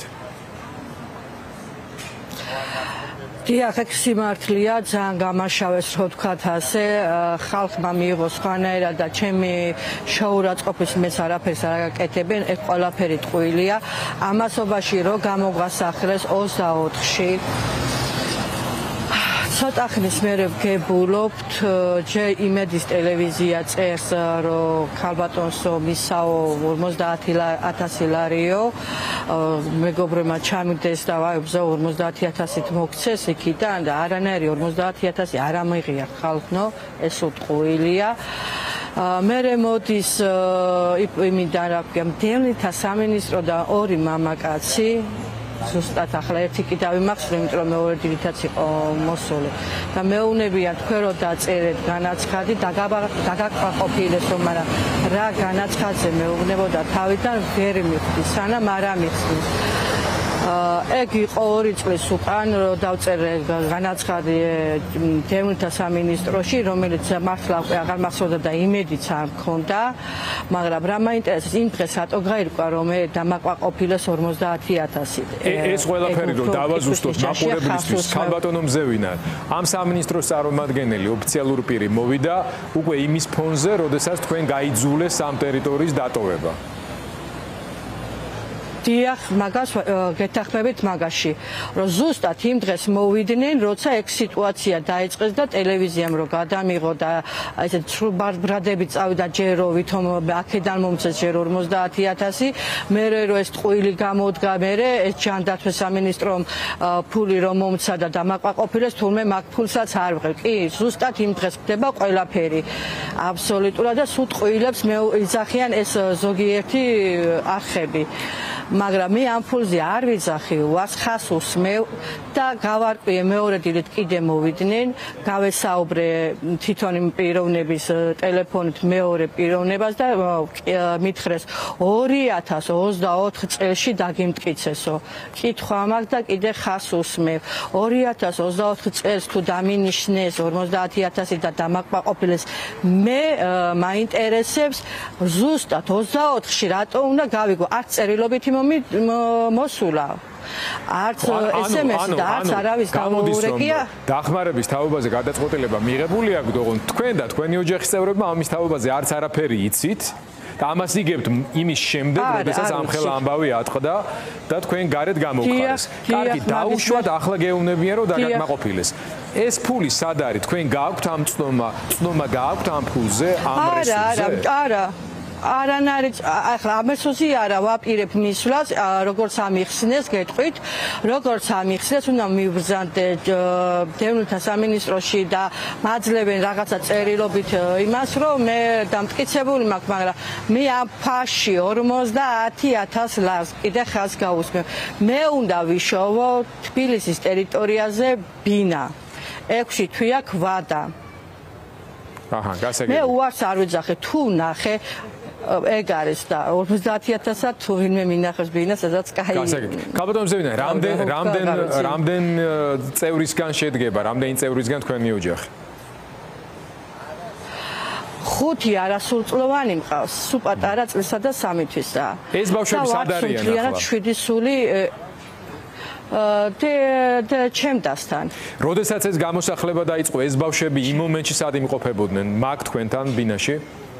არის კამერებშიც ჩანს გამოსახლების პერიოდში, რომ ბავშვები მყავს აქ და როცა ბავშვებმა მიიღეს ფსიქოლოგიური სტრესი, დაურეკეთ ჩემდას და წავიყვანე, იმიტომ რომ ბავშვებმა ძალიან დიდი სტრესი მიიღეს და დიდხანს აღარ გავაჩერე. ამ სახელმწიფოს რომელიმე სტრუქტურას ხო არ შემოუთავაზებია თქვენთვის, რომ აი ამ ბავშვების ამ მდგომარეობის გათვალისწინებით მათთვის ფსიქოლოგიური დახმარება აღმოეჩინა, ან ამ პაპანაკება ზაფხულში, რომ სხვა სახის შემწეობა გაეწია თქვენთვის, ვინმე საერთოდ კონტაქტზე გამოვიდა, გარდა იმისა, რომ მეორე დღეს მოგაკითხათ ვიღაც ორმა უცნობმა ადამიანმა და გაგაგებინათ, რომ თურმე ჯერ კიდევ ერთი წლით ადრე ძალიან გამდიდრებულ ხართ და ამას გიმალავდნენ, რომ სიხარული გული არ გაგსტომოდათ.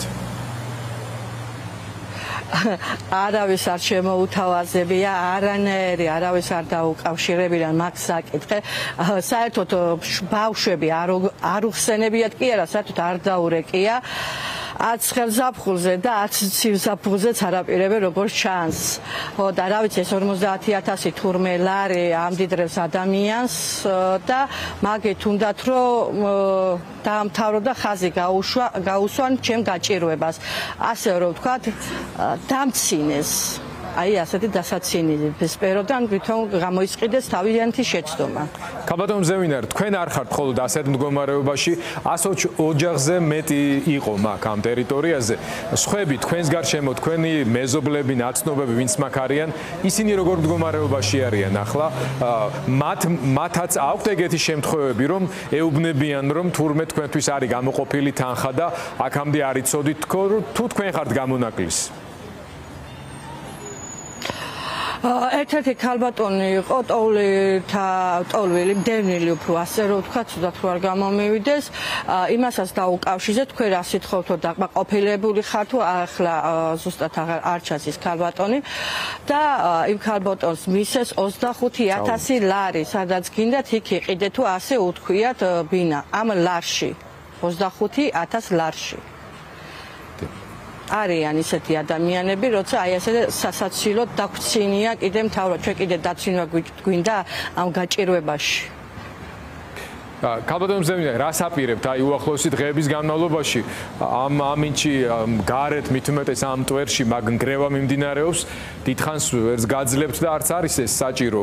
როგორი გეგმები გაქვთ? არც ვაპირებთ გაჩერებას და კი გუშინ ძალიან საშინელი მდგომარეობა იყო, როცა ნგრევის დრო მიდიოდა, ძალიან დიდი მტვერში გვიწევდა ყოფნა, სუნთქვა შეუძლებელი იყო, ძალიან დიდი მტვერი იყო, ნუ ძალიან გაგვიჭირდა აქ ყოფნა, მაგრამ დანებებას არ ვაპირებთ, იმიტომ რომ ჩვენი სიმართლე უნდა დავამტკიცოთ და გავიტანოთ, იმიტომ ჩვენ არ ვიტყუებით, როცა ასე გაჭირებულები ვართ ადამიანი ამ მტვერში, ამ პირობებში რო ვართ, ისე იგი რომელი ადამიანი აიტანს ასეთ პირობებს? კითხვას უშვებთ აი მას მთავრობასაც, ზოგიერთი ადამიანებსაც, რომელიც ძალიან დიდი ზეწოლის ქვეშ მოდის. არავის არ გსურს ამ ტვერში, ამ პირობებში აქაური თითოეული მოსახლე გაჭირვებულები რო ვართ და ასეთი სიტუაცია და რო აღარა გვაქვს მთავრობის იმაზე ვართ ქუჩაში. და ვის უნდა მიმართო, კითხვა ხას გაუსმევ, ვის უნდა მიმართო, რომ ჩვენ ასეთ პირობებში რომ ცხოვრობთ, ვის უნდა მივიყარხო, ჩვენ ვის ვეკუთვნით, ვინ ვართ? რა პირობებში უნდა ვიყოთ ერთი ამდენი ხანი, რომ მოგვაქციონ ყურადღება მაინც, ელემენტარული ადამიანური გზნობა გამოიჩინოთ და ორი სიტყვით დაგველაპარაკონ მაინც. მადლობა ქალბატონ მზევინარ. მადლობა უნდა გითხრათ ჩართვისთვის. რა თქმა უნდა ჩვენ არა მარტო თქვენს, არამედ თქვენს მდგომარეობაში მყოფი სხვა ოჯახების ბედს მივადევნებთ ყურადღებას და ვეცდებით ამ კითხვებზე, რომელიც ახლა თქვენ ბოლოს დასვისთ, რამენერად პასუხები ვიპოვოთ, თუმცა ეს ძალიან რთულია. ვემშვიდობები ქალბატონ მზევინარ აბაშვილს, რომელიც გამოსახლებულთა შორის არის და ახლაც იმ ტერიტორიაზე იმყოფება, 5 არასრულწლოვანი შვილის დედას. ჩვენ ამ თემაზე საუბარს კიდევ უფრო დეტალურად და დაწვრილებით კვირის ფორმულაში განვაგრძობთ სპეციალისტებთან ერთად. ახლა კი ევროპულ მომავალს კი არა იზოლაციას და ავტორიტარიზმს. მარში ფილარმონიიდან პარლამენტამდე თუ არ ვთქვი უკვე დასრულდა კიდეც კულტურისა და ხელოვნების სფეროს წარმომადგენლები რეჟიმის წინააღმდეგ გამოდიან. მათი თქმით არ შეეგუებიან წართმეულ არჩევანს, საპატიმროებში გამომწყდებულ თანამოქალაქეებს, მიტაცებულ სასამართლოს და ევროპული ოჯახის სრულფასოვანი წევრობის უგულებელყოფას. დროების ჟურნალისტი თიკო ერაძე მიყვებოდა ამ მანიფესტაციას და თუ არ ვთქვი ახლა უკვე პარლამენტის წინ შეკრებილთაგან ჩაგვერთვება და გვეტყვის რა ეტაპზეა ღონისძიებების მთელი ის ნუსხა, რომლისაგანაც შედგება დღევანდელი აქცია. თიკო გისმენთ.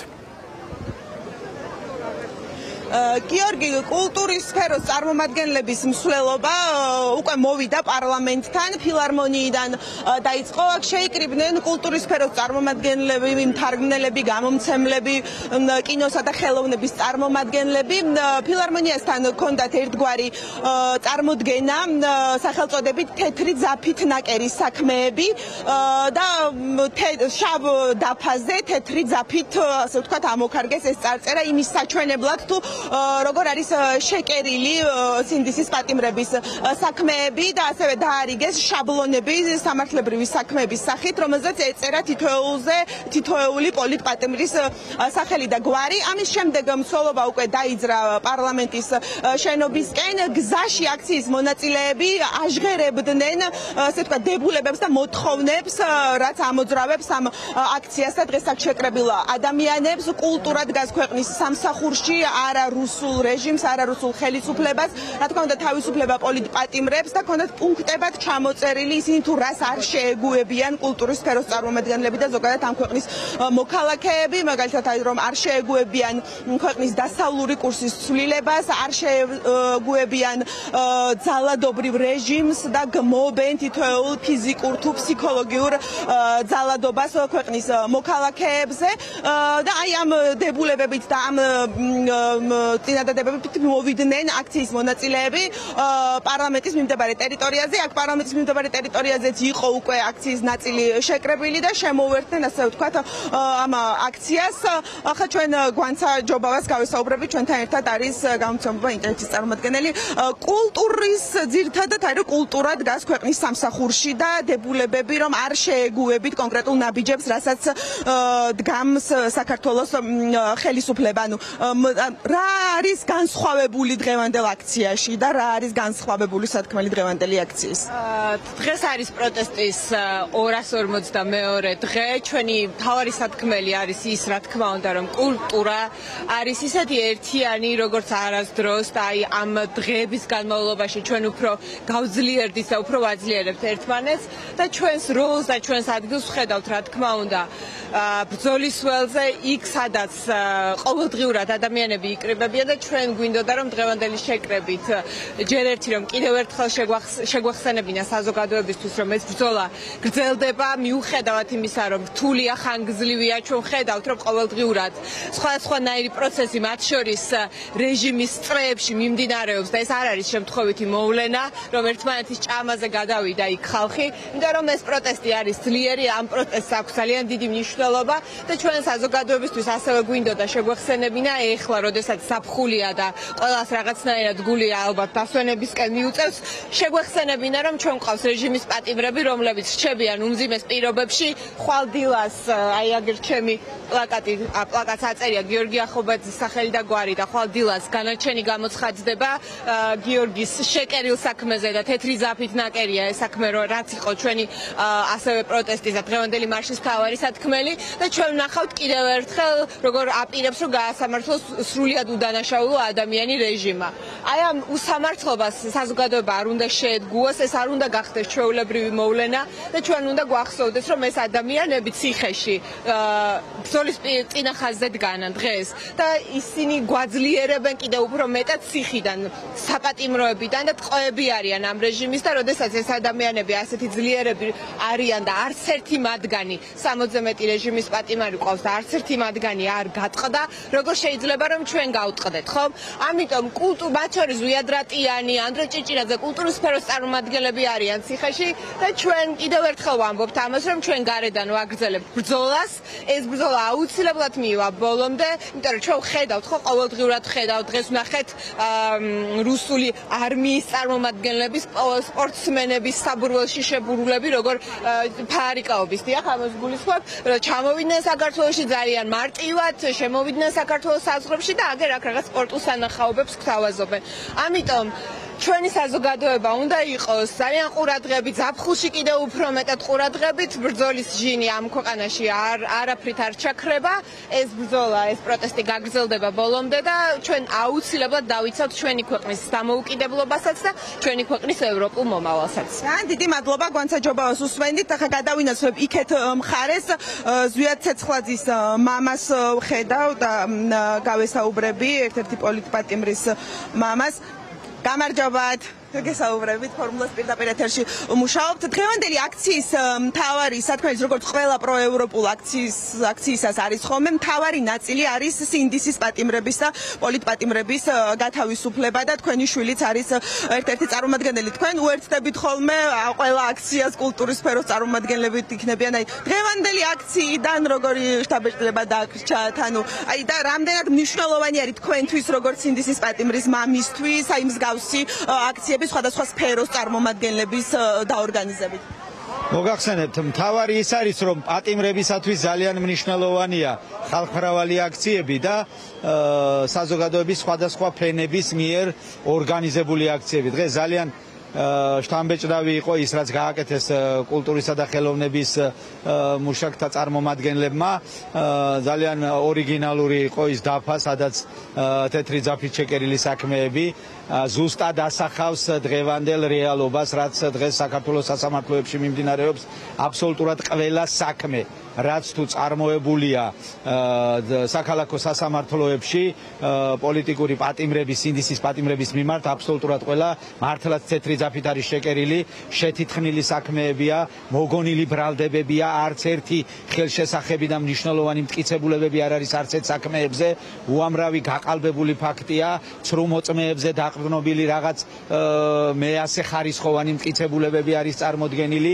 ზვიადის საქმეზე ამ ბოლოს ძირითადი მტკიცებულება, რომლის ძალითაც ედავებიან ორგანიზებას, ლაივი, რომელიც ჩატერა და მიიჩნევენ, რომ ეს არის მოწოდება და ორგანიზება ხელისუფლების დამხობის, საერთოდ ხმა არ აქვს, მოსამართლემ ჩართო და აღმოჩნდა, რომ ხმა არ აქვს ამ ვიდეოს და საინტერესოა, როგორ ამოკრიფა იქედან ტექსტი გამომძიებელმა და როგორ შეადგინა ოქმი. თქვა, რომ სიტყვასიტყვით გადმოვწერეო და ვიდეოს ხმა არ აქვს. ანუ ეს თავისთავად ცხადყოფს, რაოდენ ბანალურია ყველაფერი, აბსოლუტურად უსაფუძვლო, დაუსაბუთებელი და სასაცილოდაც კი იქცა ეს ყველაფერი. აქედან გამომდინარე, მაინც ვფიქრობთ, რომ ბრძოლა ბოლომდე უნდა გაგრძელდეს. ამ ბრძოლაში ყველა სფერო უნდა ჩაერთოს, ყველა სფერო, ყველა დარგი უნდა მოიცვას ამან. საქართველოში სერიოზულად ცუდი პროცესები ვითარდება და მიმდინარეობს. ღალატით დაწყებული შიდა არეულობით რეჟიმში და ასე შემდეგ ყველაფერი სერიოზულად პრობლემები, ამიტომ დაორგანიზება და ბრძოლაა საჭირო ბოლომდე. დიდი მადლობა. სინდისის პატიმრის ზვიად ცეცხლაძის მამას უსმენდით. როგორც გითხარით, აქცია მსვლელობა კულტურის სფეროს წარმომადგენლების უკვე მოვიდა რუსთაველის გამზირზე. მათი მთავარი სათქმელი დღეს იყო თავისუფლება სინდისის პატიმრებს და ასევე ერთი კიდევ მთავარი სლოგანი, რომ საქართველოს დასავლური მომავლის ღალატი კულტურული იდენტობის ღალატი არის და დღეს გაჟღერდა პრინციპში ყველა ის მოთხოვნა, რაც ფონად გასდევს ხოლმე ქვეყანაში ყოველდღიურად მიმდინარე პროევროპულ აქციებს. რა დარჩა სამხრეთ კავკასიაში რუსეთისგან და რუსეთისთვის? შეიძლება თუ არა ერთმა სამხედრო სწავლებამ ბოლო წლების განმავლობაში ჩამოყალიბებული ბალანსი გარკვეული სტატუს-კვო დაარღვიოს. და თუ კი, რა მიმართულებით? მტკიცე სული 2025. ნატოს მრავალეროვნული სწავლება საქართველოში ზუსტად ასეთი მარკერია. სწავლება, რომელმაც სამხრეთ კავკასიაში ძალთა განაწილების აღქმა შეცვალა და ნათლად აჩვენა ნატო დაბრუნდა. რუსეთის გავლენა, რა თქმა უნდა, არ გამქრალა, მაგრამ დაკნინების ფაზაშია. კრწანისის ბაზაზე ნატო საქართველოს ერთობლივ ცენტრში 10 ქვეყნის 2000-მდე სამხედრო, მათ შორის 800 ამერიკელი, ასევე ხაზგასასმელია უკრაინელები საბრძოლო ვერტმფრენებითა და ჯავშან ტექნიკით ერთი კვირის განმავლობაში გადიან საერთო წვრთნას. პირველი, ეს არის პირდაპირი სიგნალი, რომ საქართველოს ევროატლანტიკური გზა მხარდაჭერილი და დაცულია არა მხოლოდ სიტყვებით, არამედ ძალის ფაქტორით. მეორე, მოსკოვის მიმართ რბილად რომ თქვათ ლოიალური ოცნება სრულად და აბსოლუტურად ვერ აკონტროლებს პროცესებს. რეჟიმის პრეზიდენტის, პრემიერის, თავდაცვის მინისტრის არყოფნამ ვერ გადაფარა რეალობა. გადაწყვეტილების ცენტრები მხოლოდ მოსკოვში და მის ქვემდებარე თბილისის რამდენიმე კაბინეტში აღარ არის. და მესამე, ნატოს პარტნიორად საქართველოს შეიარაღებული ძალების როლი ბევრად უფრო მნიშვნელოვანი აღმოჩნდა, ვიდრე ეს რუსეთისთვის ან ადგილობრივი მმართველობისთვის იყო სასურველი. ეს ყველაფერი ხდება პუტინის, როგორც მას ფინეთის გამორჩეულად თავშეკავებულმა პრეზიდენტმა უწოდა სტრატეგიული სულელის, იმპერიული ბულემიისა და სიბეცის გამო გამოწვეული რუსეთის დრამატული უკანდახევის ფონზე. რუსეთმა დაკარგა სირია, სტრატეგიული პარტნიორის რეპუტაცია დამარხა ირანში. ახლო აღმოსავლეთში ჩააჭრეს საცეცები. გამოიყენა და თავი არაფერში გამოაყენებინა აზერბაიჯანმა. დემოკრატიული არჩევანის, ანუ ფაშინიანის გამო დასაჯელად გაწირა სომხეთი, რასაც ერევანის მოსკოვიდან დისტანცირება და თურქეთ-ევროკავშირ შეერთებულ შტატებთან დაახლოება მოყვა და ცენტრალურ აზიაში ჩინური გავლენის ზრდას დაემატა ამ დიდი რეგიონის სამხრეთ დერეფანზე, ჩვენ როგორც ვეძახით, შუა დერეფანზე მეტად ორიენტირება. მოკლედ რუსულად რომ ვთქვათ, პუტინ პრასრალსა. გასულ კვირას თბილისში აზერბაიჯანის საგარეო საქმეთა მინისტრი ჯეიჰუნ ბაირამოვი ჩამოვიდა. პროტოკოლური საჯარო განცხადებების მიღმა მას კონკრეტული ამოცანა ჰქონდა.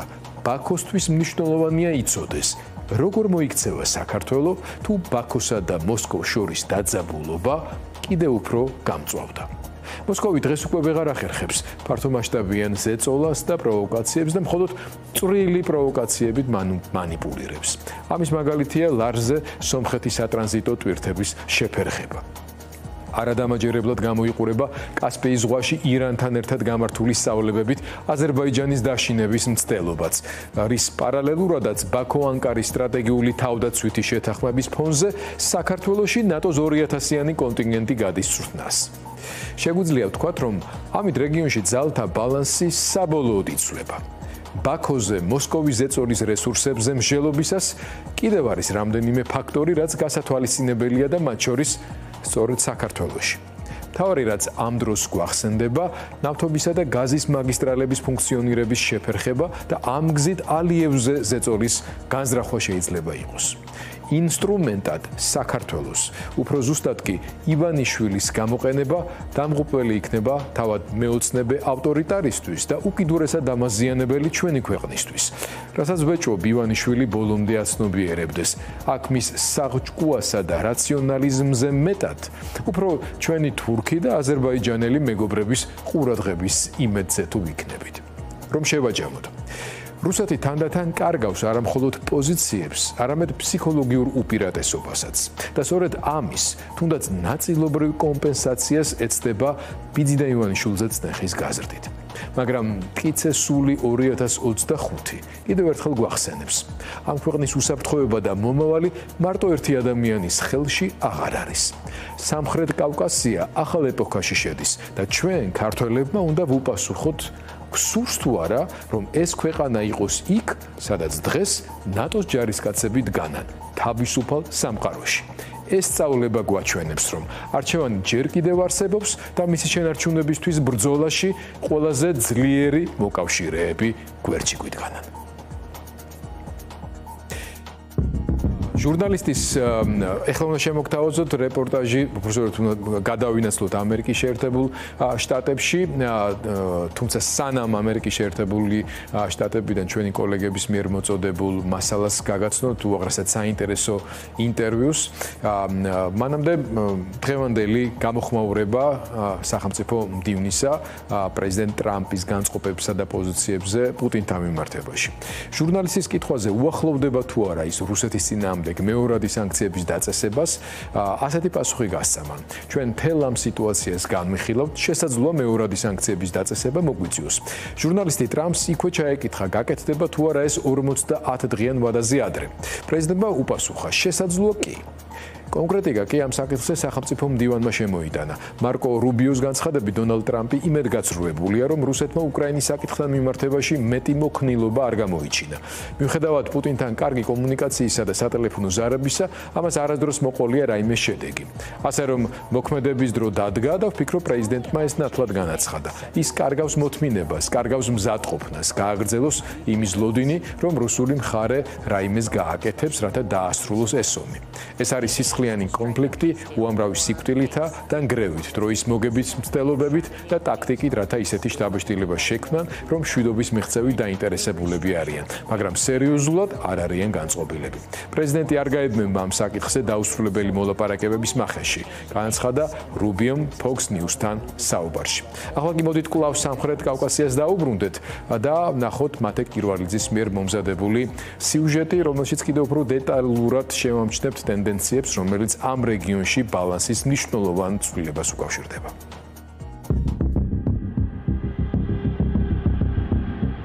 Огонь!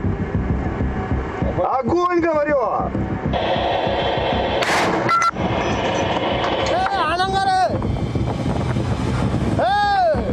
217 დღე გავიდა მას შემდეგ, რაც ტერორისტული რუსეთის საჰაერო თავდაცვის სისტემამ 25 დეკემბერს აზერბაიჯანული ავიაკომპანიის კუთვნილ ბორტს დამიზნებით ესროლა. ალმოკიდებული თვითმფრინავი აქ ტაუში ჩამოვარდა. ბორტზე მყოფი ყველა მგზავრი, ძირითადად აზერბაიჯანის მოქალაქეები, ადგილზე დაიღუპნენ. კრემლის ყასაბმა მოხდას ინციდენტი უწოდა. ბუნებრივია დღემდე არც ბოდიში მიუხვდა და არც გამოძიება დაძრულა ადგილიდან.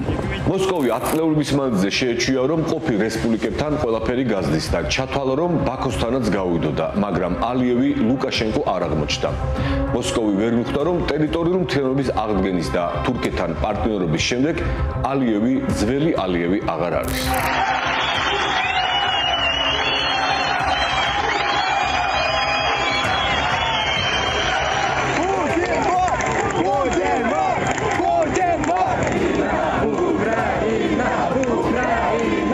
ეს კადრები ბაქოში უკრაინის საელჩოსთან არის გადაღებული უკრაინელი ხალხის მხარდასაჭერ აქციაზე. უკრაინაში რუსების ორკების შეჭრიდან რამდენიმე დღეში. ამ აქციამდე და ომის დაწყებამდე 2 დღით ადრე ალიევი პუტინს შეხვდა. ბაქომ და მოსკოვმა სამოკავშირეო ხელშეკრულება გააფორმეს. ღია წყაროებში არ არსებობს ინფორმაცია, რომ პუტინმა ალიევს შიზოფრენიული იდეა გაუმხილა და რადგან ინფორმაცია არ არის, უნდა ვივარაუდოთ. ალიევი პუტინის სიგიჟეზე ინფორმირებული არ იყო. აქვე გულწრფელები რომ იყოთ ვაღიაროთ. ბაქოში ნებართვის გარეშე და აქ მხოლოდ ოფიციალური არ იგულისხმება, აქციას მით უმეტეს რუსეთის საელჩოსთან ვერავინ ჩაატარებდა. ალიევი დაელოდა პუტინის სიგიჟის ფონზე გაძლიერდა თურქეთის და ისრაელის დახმარებით თანამედროვე აღჭურვილობის არმია თავიდან შექმნა. სამხედრო ბალანსი აძლევდა იმის საშუალებას, რომ საომარ მოქმედებებზე გადასულიყო, თუმცა აქაც სტრატეგიული მოთმინება გამოიჩინა, რომელიც საქართველოს მსგავსად უმოქმედობას არ ნიშნავდა. ამასობაში კი პუტინმა გეოპოლიტიკური შეცდომა დაუშვა სამხრეთ კავკასიაში ყველაზე მყარი და ტრადიციული სანდო მოკავშირე სომხეთის აზერბაიჯანის ხელით დასჯა გადაწყვიტა. მხოლოდ იმიტომ, რომ სომხეთმა ფაშინიანი აირჩია. იმ იმედით, რომ სომხური საზოგადოება ფაშინიანს ჩამოაგდებდა, შემდეგ კი ერევანი იძულებული იქნებოდა მუხლებზე დაჩოქილი მოსკოვისთვის დახმარება ეთხოვა. ალიევმა პუტინის პოლიტიკური სიბეცით ისარგებლა მოსკოვის ჩანაფიქს, ბაქოსთან ერთად ერევანიც მიხვდა. პუტინმა შუამავლის ფუნქცია დაკარგა და სამხრეთ კავკასიაში შესუსტდა. ალიევმა ყარაბაღის რუსული პრობლემა რუსეთის გარეშე მოაგვარა. ზანგეზურის კორიდორის ამბავის ბოლომდე მიიყვანა. ევროპის რუსული ენერგომატარებლების ერთ-ერთი მთავარი ალტერნატიული წყარო გახდა. რაც მთავარია, სომხეთთან დაალაგა. ამის პარალელურად ბაქოს ერთი დღეც არ გაუჩერებია უკრაინელების ჰუმანიტარული დახმარება. აზერბაიჯანი კრემლის ხელსამოსაკარო სამხრეთ კავკასიური რესპუბლიკიდან დიდ და არა მხოლოდ ლოკალურ რეგიონულ მოთამაშედ იქცა, რასაც ჩვენ და სამწუხაროდ და ივანიშვილის გამოისობით საქართველოზე ვერ ვიტყვით. ახლა ხელსამოსაკარავი კი არა, ნამდვილი ვასალი თუ ვინმე არის სამხრეთ კავკასიაში, ეს ივანიშვილის გრუზია. ამაზე ოდნავ ქვემოთ მანამდე კი კრემლის ახალი სიგიჟე ჯერჯერობით ზედბლოგერების და პროპაგანდისტების დონეზე მოსკოვი ბაქოს ომით დაემუქრა. ამასთან სომხეთ საერთოდ გაქრობით. ბაქო და ერევანი ხომ ერთად და ერთხელ და სამუდამოდ გადიან რუსეთის გავლენის სფეროდან. რუსეთში აზერბაიჯანული დიასპორის დაწესებებას და ორი ბიზნესმენის პილობას რაც მოყვა იცით, სპუტნიკის საფარქვეშ მომუშავე რუსი აგენტების გამოლენა და შპიონაჟის ბრალდებით რუსეთის მოქალაქეების საჩვენებლად დაკავება. მანამდე ბაქოში რუსული სახლის გაუქმება და ასე შემდეგ. ამ ყველაფერზე ოფიციალურმა კრემლმა დუმილი ამჯობინა. მოსკოვი ბაქოს ურთიერთობაში, რომელსაც ცივი ომი შეიძლება უწოდოთ, ახალი ეტაპი იწყება. ალიევი თვითმფრინავის ჩამოგდების გამო საერთაშორისო სასამართლოსთვის საჩივრის შეტანას გეგმავს. მანამდე კი აზერბაიჯანულმა მედიამ იმ მაღალჩინოსანი რუსი სამხედროების სია გამოაქვეყნა, რომლებიც სამოქალაქო თვითმფრინავის ჩამოგდებაში მონაწილეობდნენ. 42 ადამიანის ციკლში მონაწილეთა გვარები არაფერს გაძლევთ. ამ ბარბაროსობაში სულ მცირე 6 ადამიანი მონაწილეობდა, მაგრამ მოსკოვი რაღა თქმა უნდა დუმს. პუტინის დიდი ხნის მეგობარი და ყველა უბედურებაში თანამონაწილე საგამოძიებო კომიტეტის თავმჯდომარე ბასტრიკინი, რომელიც აზერბაიჯანული დიასპორის დაწესების მთავარი ორგანიზატორია, ბუნებრივია არაფერს იძიებს. რა გამოიძიოს საკუთარ სამხედროებს ხომ არ დაჟის. ამათი არ იყოს მოძალადე პოლიციელებს და ზონდერებს რომ არ სჯიან. ბევრი ფიქრებს თუ ცოტა იფიქრეს, კრემლში მოიფიქრეს. რუსეთში სტრატეგიული ავიაბაზების და სტრატეგიული მოირეშების განადგურების უკრაინულ სპეცოპერაცია აბლაბუდაში ბაქო მონაწილეობდა. მეორე ხარისხოვანი პროპაგანდისტული არხი ცარგრად. ჩვენი დაზვერვისთვის ცნობილი გახდა, რომ აზერბაიჯანის სპეცსამსახურები რუსეთში საკუთარი დიასპორის ჩართულობით უკრაინის სპეცსამსახურებს ეხმარებოდნენ დივერსიულ ტერორისტულ ოპერაცია აბლაბუდაში. არ გეგონოთ კრემლის პროპაგანდა ამ ვიღაც დაბალი დონის წამყვანით შემოიფარგლა. ზედბლოგერებმა უარესი ქნეს. ბევრი რომ არ დაგღალოთ ამ ბოდვით, მხოლოდ ორი ვაინკორის ნამოღვაწას შემოგთავაზებთ. აზერბაიჯანმა ღიად და საჯაროდ დაიკავა რუსოფობიული პოზიცია და რაც მალე დავიწყებთ ამ კონფლიქტისთვის მზადებად, მით უკეთესი. აზერბაიჯანის ღიავტრული განცხადებების ფონზე კასპიის შესაძლოა მალე გახდეს საომარი მოქმედებების კიდევ ერთი თეატრი. ანუ კრემლი ყარაბაღის დამბრუნებელს თურქეთის ყველაზე ახლო სტრატეგიულ მოკავშირეს, შეერთებული შტატების პარტნიორს რეგიონში, გაზეთსა და ნავთობის მარაგების მფლობელს, დიდი დერეფნის საკვანძო სახელმწიფოს სამხედრო კონფლიქტით დაემუქრა და არც მეტი არც საკლები კასპიის ზღვაზე. ოფიციალური ბაქო ბუნებრივია ამ ბოდოს არ უპასუხებდა. ასეთ სიგიჟეზე ქართულენოვანი რუსული პროპაგანდის სიგიჟეები მახსენდება. აი დასავლეთს რომ უნდა ომში ჩაგვითროს და მეორე ფრონტი გახსნას რუსეთთან.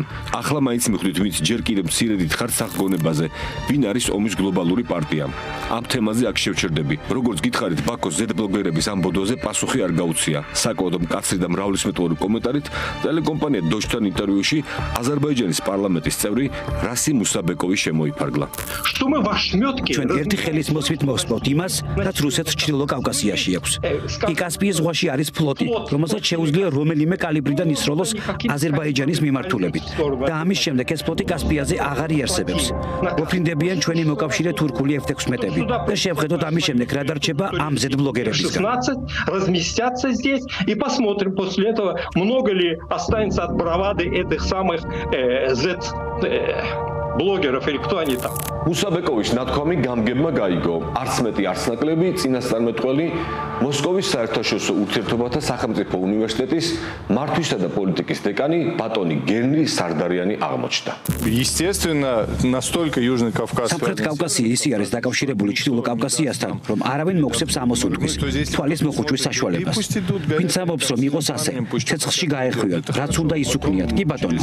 მაგრამ მალე დაიწყება საუბარი დაღესტანზე, ჩეჩნეთზე, ინგუშეთზე, ადიღიაზე და ამით მთელი ჩრდილოეთ კავკასია იქნება მოცული. და არავის კონდეს ილუზია, როგორ მალე მივა შუა აზიამდე და იქიდან თათრეთზე, ბაშკირეთზე და რუსეთის ფედერაციის სხვა სუბიექტებზე.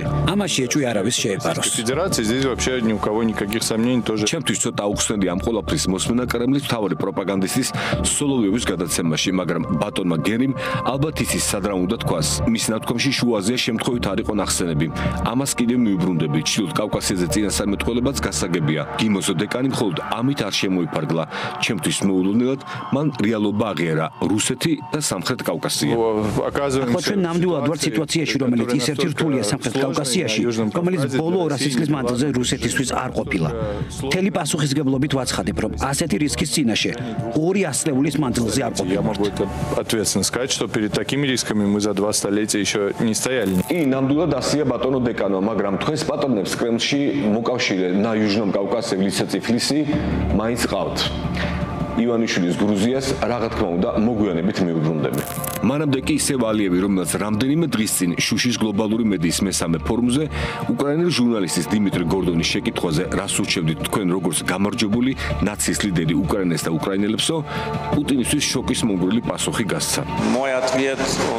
ჩემი პასუხი არ იქნება იმდროინდელისგან განსხვავებული და ვფიქრობ, ეს ეხმიანება უკრაინელი ხალხის სულისკვეთებას. არასდროს დათანხმდეთ ოკუპაციას. ეს არის მთავარი რჩევა. соглашаться на оккупацию. Вот это главный совет.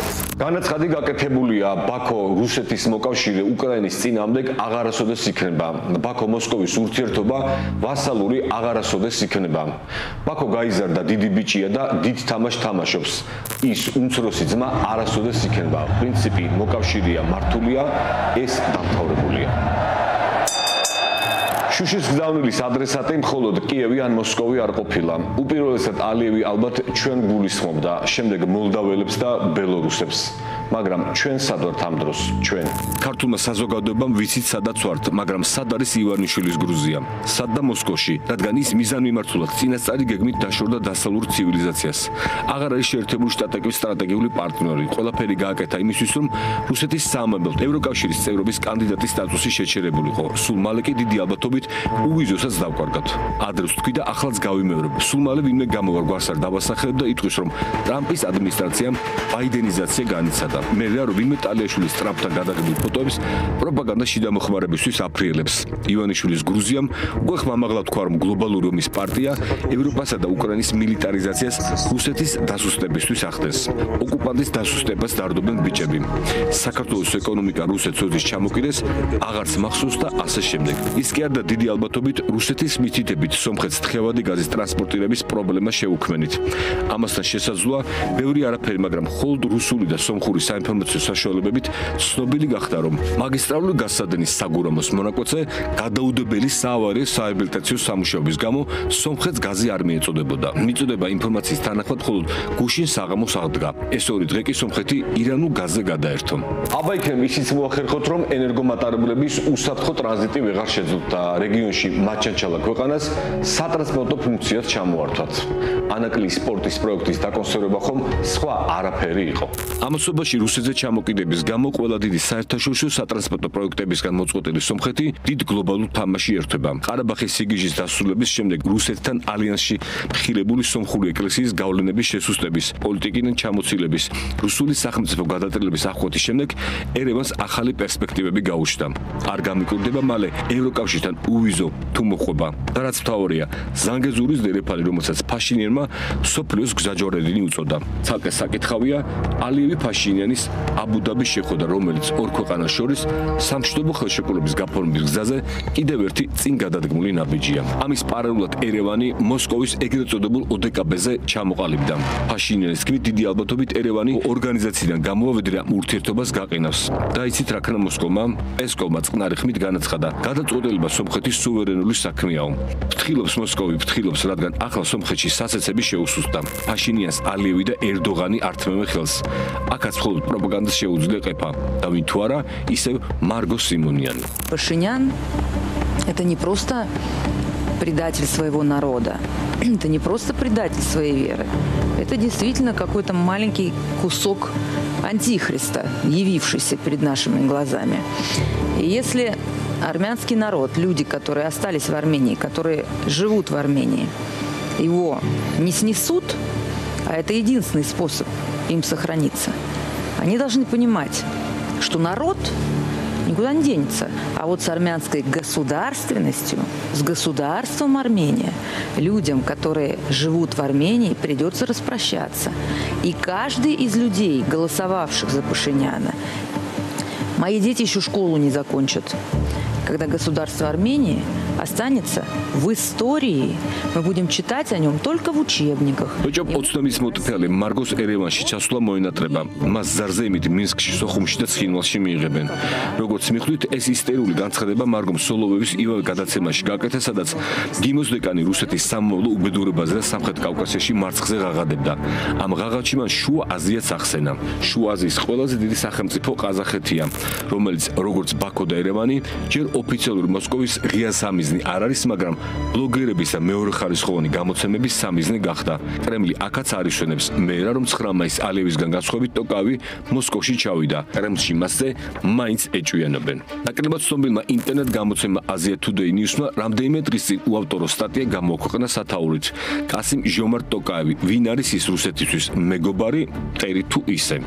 სტატიის შესავალში ახსნილია თუ რა გახდა პუბლიკაციის მიზეზი. ინფოზე როცა აზერბაიჯანი რუსეთის მოკავშირე იყო და აღმოჩნდა რომ არ ყოფილა, რა ხდება ყაზახეთთან დაკავშირებით. ისიც ხომ ოფიციალურად მოკავშირეა, მაგრამ იქცევა კი როგორც მოკავშირეო. ბევრი რომ დაგღალოთ ტოკაევის ეჭის თვალით უყურებენ. 2022 წელი შეახსენეს. ჩვენ და ოდეკაპე რომ არა ხელისუფლებაში ვერ დარჩებოდიო. რუსეთისგან ეკონომიკური სარგებელი გინდა და ისე თვალი ბაქოსკენ და ანკარისკენ გიჭირავსო.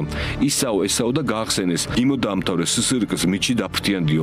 იქ ისწავლე დიპლომატიური ხრიკებიო. მერე ისე მოხდა რომ გლობალური პოლიტიკის კულისებში შეიხედეო. 2011-ში გაეროს გენერალური მდივანობა გინდოდა, მაგრამ ანგიმუნის მოადგილობას დაჯერდიო. ეს დრო ჟენევაში ტყუილად არ დაგიკარგავსო და ამა ქვეყნის ძირებმა შეგამჩინესო, მოგნიშნეს და ყაზახეთში გაგამწესესო. მე თუმე პრეზიდენტობისას ტოკავის ყაზახეთის კურსი შეუცვლა ლიბერალიზმისა და დასავლური ფასეულობებისკენ და როგორც იქნა, ვითომ ინკოგნიტო ავტორი თავარ სათქმელთან მივიდა. ანგლოსაქსებიო.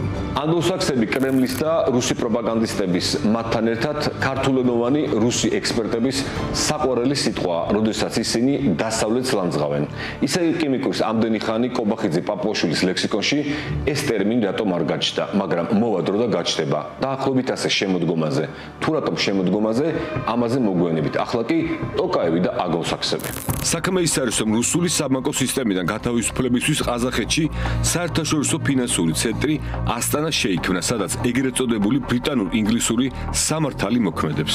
ამით მოსკოვი შეწუხებულია. დარდობს ყაზახური საბანკო სისტემა ლონდონის სიტის დაქვემდებარებაშიო და ეს საკამარისია იმისთვის, რომ გავიგოთ, როგორია ტოკავის პოლიტიკური პოზიცია.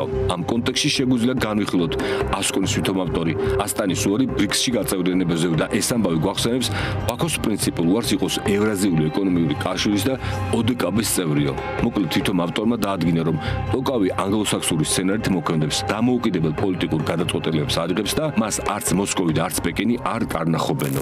ამ სტატიის შესახებ უფრო ცუდად შემეძლო საუბარი, მაგრამ ალბათ მთავარ არს მიხვდით. მოსკოვს ტოკავი არ მოსწონს. ტოკავი, რომელიც ორ დღეში ერდოღანს ეწევა, ორი ქვეყნის პრეზიდენტი სახელმწიფოებს შორის სტრატეგიულ პარტნიორობაზე ისაუბრებენ. აი ამ ყველაფრის ფონზე კი ტრამპი საკუთარ სოციალურ ქსელში მის შესახებ ალევის გამონათქვამს აზიარებს. პრეზიდენტები ერთმანეთის მიმართ სიმპათიას არ მალავენ. ამასობაში კი ტრამპს პუტინის აღარ ჯერა. ტრამპამდე მისი ბაქომ და ერევანმა არ დაიჯერეს და შუამავლის როლი უბრალოდ გაუქმეს. და თუ რუსეთს ერთდროს მისი გავლენის სფეროში ფუნქცია აღარ აქვს, რა შეიძლება დაემართოს. ჩემი კონსპირაცია რომ არ მოისმინოთ, ამიტომ ისევ მგიმოს დეკანს გთავაზობთ. წინასწარ გეტყვით, რომ ბეთახმები პატიცებულ გენრის. თუ რუსეთი არ ერევა კონფლიქტში, მისი საერთაშორისო რეიტინგი ნულია. რუსეთი ცენტრალური ფედერალური ოლქი ხდება, ან მოსკოვის სამთავრო, რომელსაც არ აქვს რეგიონში ინტერესები. დანარჩენები ასკვნიან, რომ ეს არ არის ის რუსეთი, რომლის ხილვასაც ჩვენ შევეჩვიეთ. და თუ ის ისევ ერევა კონფლიქტში, ის იძულებულია ძალის და საშუალებების კონცენტრირება მოახდინოს, რომელიც მას უკრაინისთვის სჭირდება. ხო, საუკეთესო პერსპექტივა. მოსკოვსკე კნიაჟესტვა. ამასობაში შემოდგომაც მოახლოვდა. ტრამპის 50 დღე შესაძლოა 50 დღის დასრულებამდე დადგეს. 2 დღის წინ მან პოლიტიკური კალენდრის ცვლილება თავად არ გამორიცხა.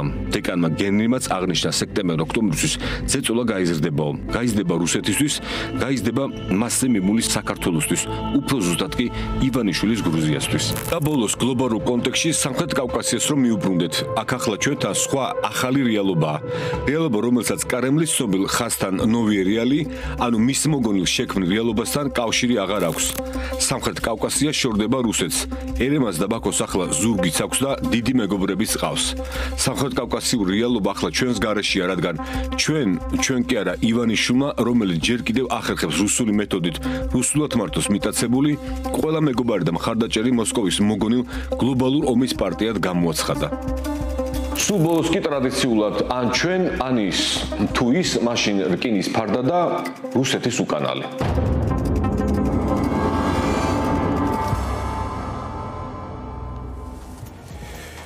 50 დღიანი ულტიმატუმის დასრულების მოახლოვება და განწყობები შეერთებულ შტატებში. ვაშინგტონიდან პირდაპირ ეთერში ჩემი კოლეგა მედია პლატფორმა Independent Avenues ჟურნალისტი ქართლო შარაშენიძე ჩაგვერთვება. მან ინტერვიუ ამერიკის შეერთებული შტატების თავდაცვის ყოფილ მდივანთან, ახლაც ძალიან გავლენიან ადამიანთან, ლევონ პანეტასთან ჩაწერა. მოდით შევეხმიანოთ ქართლოს დანარჩენს თავად გვიამბობს. ქართლოს გამარჯობა და გისმენთ. იორგი, გამარჯობა, მადლობთ პირველ რიგში. უბრალოდ რაც ვკითხეთ ლევონ პანეტას, რომელიც თავდაცვის მდივნობამდე ასევე იკავებდა ცენტრალური სადაზვერვო სააგენტოს დირექტორის თანამდებობას, ასევე ქონდა სხვა მაღალი თანამდებობები და იყო კონგრესმენი. ვკითხეთ რა მოლოდინი აქვს მას 51 დღესთან დაკავშირებით, როდესაც პრეზიდენტ ტრამპის ულტიმატუმი, რომელიც აყენებული აქვს ვლადიმირ პუტინს, ამოიწურება და ერთადერთი რაც უპირველესი რაც მისგან მოვისმენთ იყო ის თუ როგორი მიდგომა ჰქონდა მას ამ საკვანძო თანამდებობებზე ყოფნისას რუსეთისა და ვლადიმირ პუტინის მიმართ. ის ამბობს, რომ ვლადიმირ პუტინი არის ადამიანი, რომელსაც სიტყვაზე არ უნდა ენდო და როგორც ჩანს პრეზიდენტი ტრამპი ამას უკვე აცნობიერებს. შეგვიძლია მოვისმინოთ მის კომენტარი. Having worked as director of the CIA and then as Secretary of Defense. როდესაც ცენტრალური სადაზვერვო სააგენტოს დირექტორი შემდეგ კი თავდაცვის მდივანი ვიყავი, მთავარი მიდგომა რაც რუსეთთან და პუტინთან დაკავშირებით მქონდა ის იყო, რომ მას არასდროს არაფერში არ უნდა ენდო. მიუხედავად იმისა, რომ ამას გარკვეული დრო დაჭირდა, კმაყოფილი ვარ იმით, რომ პრეზიდენტ ტრამპს ესმის, არ შეუძლია პუტინის სიტყვას ენდოს. პრეზიდენტი ტრამპი ცეცხლის შეწყვეტისკენ უბიძგებდა. ზელენსკი ამას დათანხმდა. პუტინმა უარი თქვა, რადგან მას ჯერა, რომ ყველაფერი უნდა გააკეთოს უკრაინაში წარმატების მისაღწევად. ასე რომ ვფიქრობ, პრეზიდენტ ტრამპს ახლა ესმის. პუტინი არ არის ის, ვისაც უნდა ენდო და თუ აპირებ მასთან ურთიერთობას თავი გაართვა. ერთადერთი რისიც მას ესმის, არა სიტყვები, არამედ მოქმედება. წამს, რომ ადმინისტრაციის ახლანდელი მიდგომა იმუშაოს ნატოსთან ერთად, რათა მათ მიიღონ იარაღი, რომელსაც უკრაინას მიაწვდიან მუშაობს. ამასთან ერთად ვფიქრობ, პრეზიდენტმა რუსეთზე ზეწოლა უნდა გააგრძელოს ეკონომიკური სანქციების კუთხით.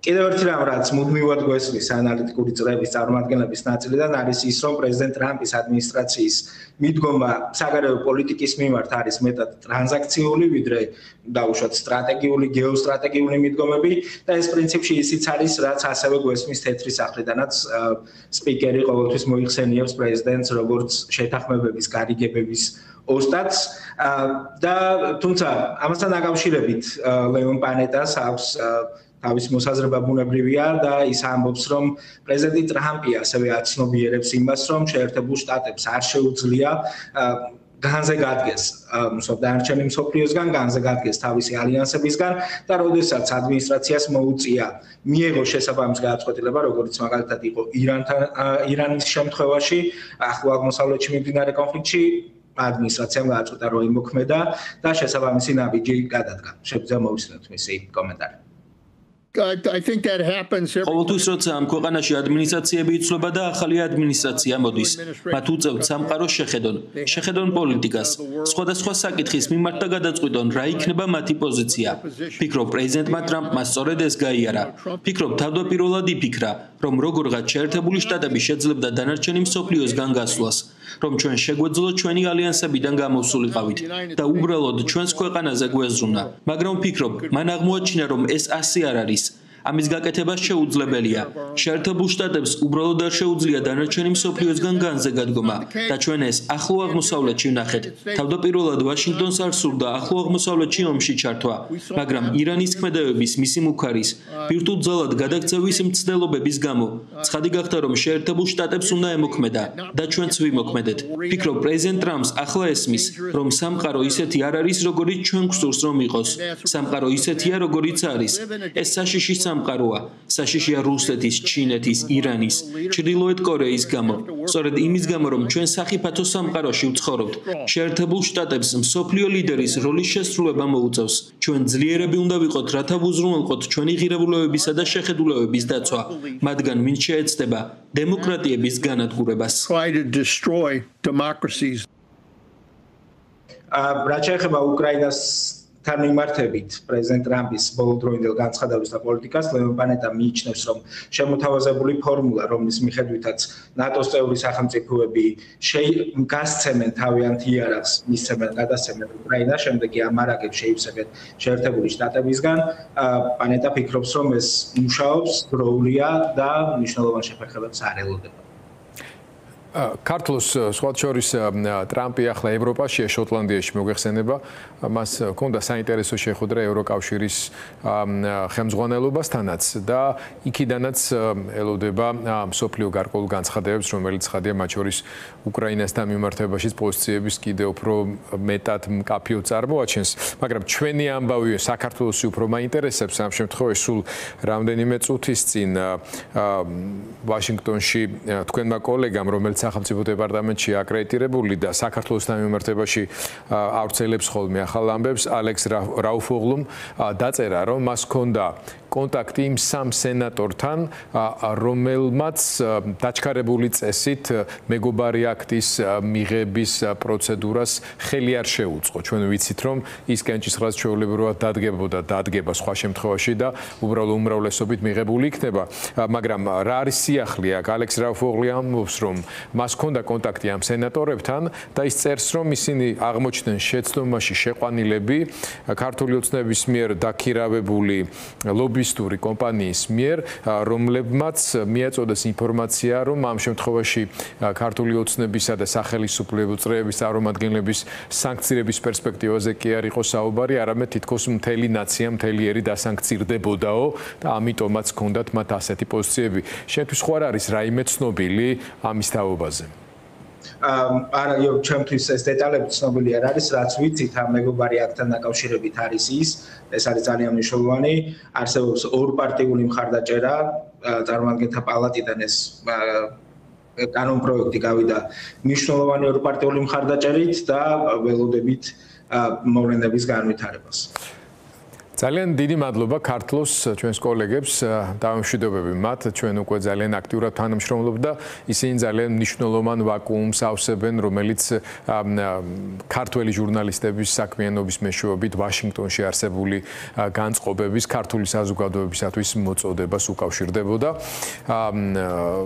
ჩვენ აქვე უნდა დავაზუსტოთ კიდევ, რომ მეგობარი აქტის მიღების პროცედურა მიმდინარეობს ჩვეულებრივად ორპარტიული კონსენსუსი კვლავ ძალაში აქ საუბარი იყო მხოლოდ ეგრეთ წოდებულ hotline-ზე, ანუ დაჩქარებული წესით, სრული კონსენსუსით მის მიღებაზე და სამმა სენატორმა განსხვავებული პოზიცია დააფიქსირა, ანუ ჩვეულებრივი კენჭისყრის მომხრე აღმოჩნდებოდა და ზუსტად ამ თემის, ამ ინფორმაციის დაზუსტება მინდოდა, იმიტომ რომ დღევანდელი სიახლე არის ის, რომ აი ვაშინგტონში მოღვაწე ჟურნალისტი რაფოღლუ წერს, რომ მას ჰქონდა კონტაქტი ამ სამად სენატორთან, რომლებსაც აღმოჩნდა, რომ აქვთ მიწოდებული არასორი ინფორმაცია ქართული ოცნების ლობისტების მიერ. ნახოთ ეს პროცესი როგორ განვითარდება.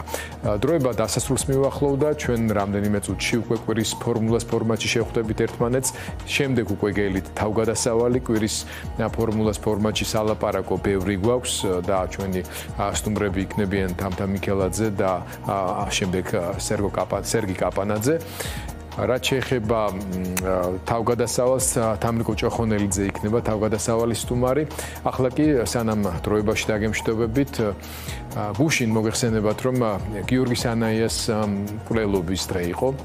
თითქოს ბევრი დრო გავიდა და რწმუნდები, რომ დრო ყოველთვის არ არის ყველაფრის მკურნალი. ამ შემთხვევაში მე სუბიექტური ვარ, რადგან საუბარი გიორგი სანაიას ეხება. მისი მკვლელობიდან 26 ივლისს 24 წელი შესრულდა. ბევრია 24 წელი, მაგრამ მისი ოჯახისთვის, მეგობრებისთვის, ახლობლებისთვის, კოლეგებისთვის მე რწმუნეთ, რომ არაფერია. იმ დღის შოკი დღემდე არ განელებულა, რეალობის აღქმა დღესაც ძნელია. გიორგი დროებაში ამ წლების მანძილზე არაერთხელ გავიხსენეთ, დღეს ჩვენი არქივიდან მასზე მისი ძმის, ჩვენი მეგობრის და კოლეგის ვახო სანაიას მომზადებულ ვლოგს შემოგთავაზებ და ჩვენ უკვე ვახოსთან ერთად ყველანი შემოგიერთდებით რამდენიმე წუთში კვირის ფორმულას ფორმატში.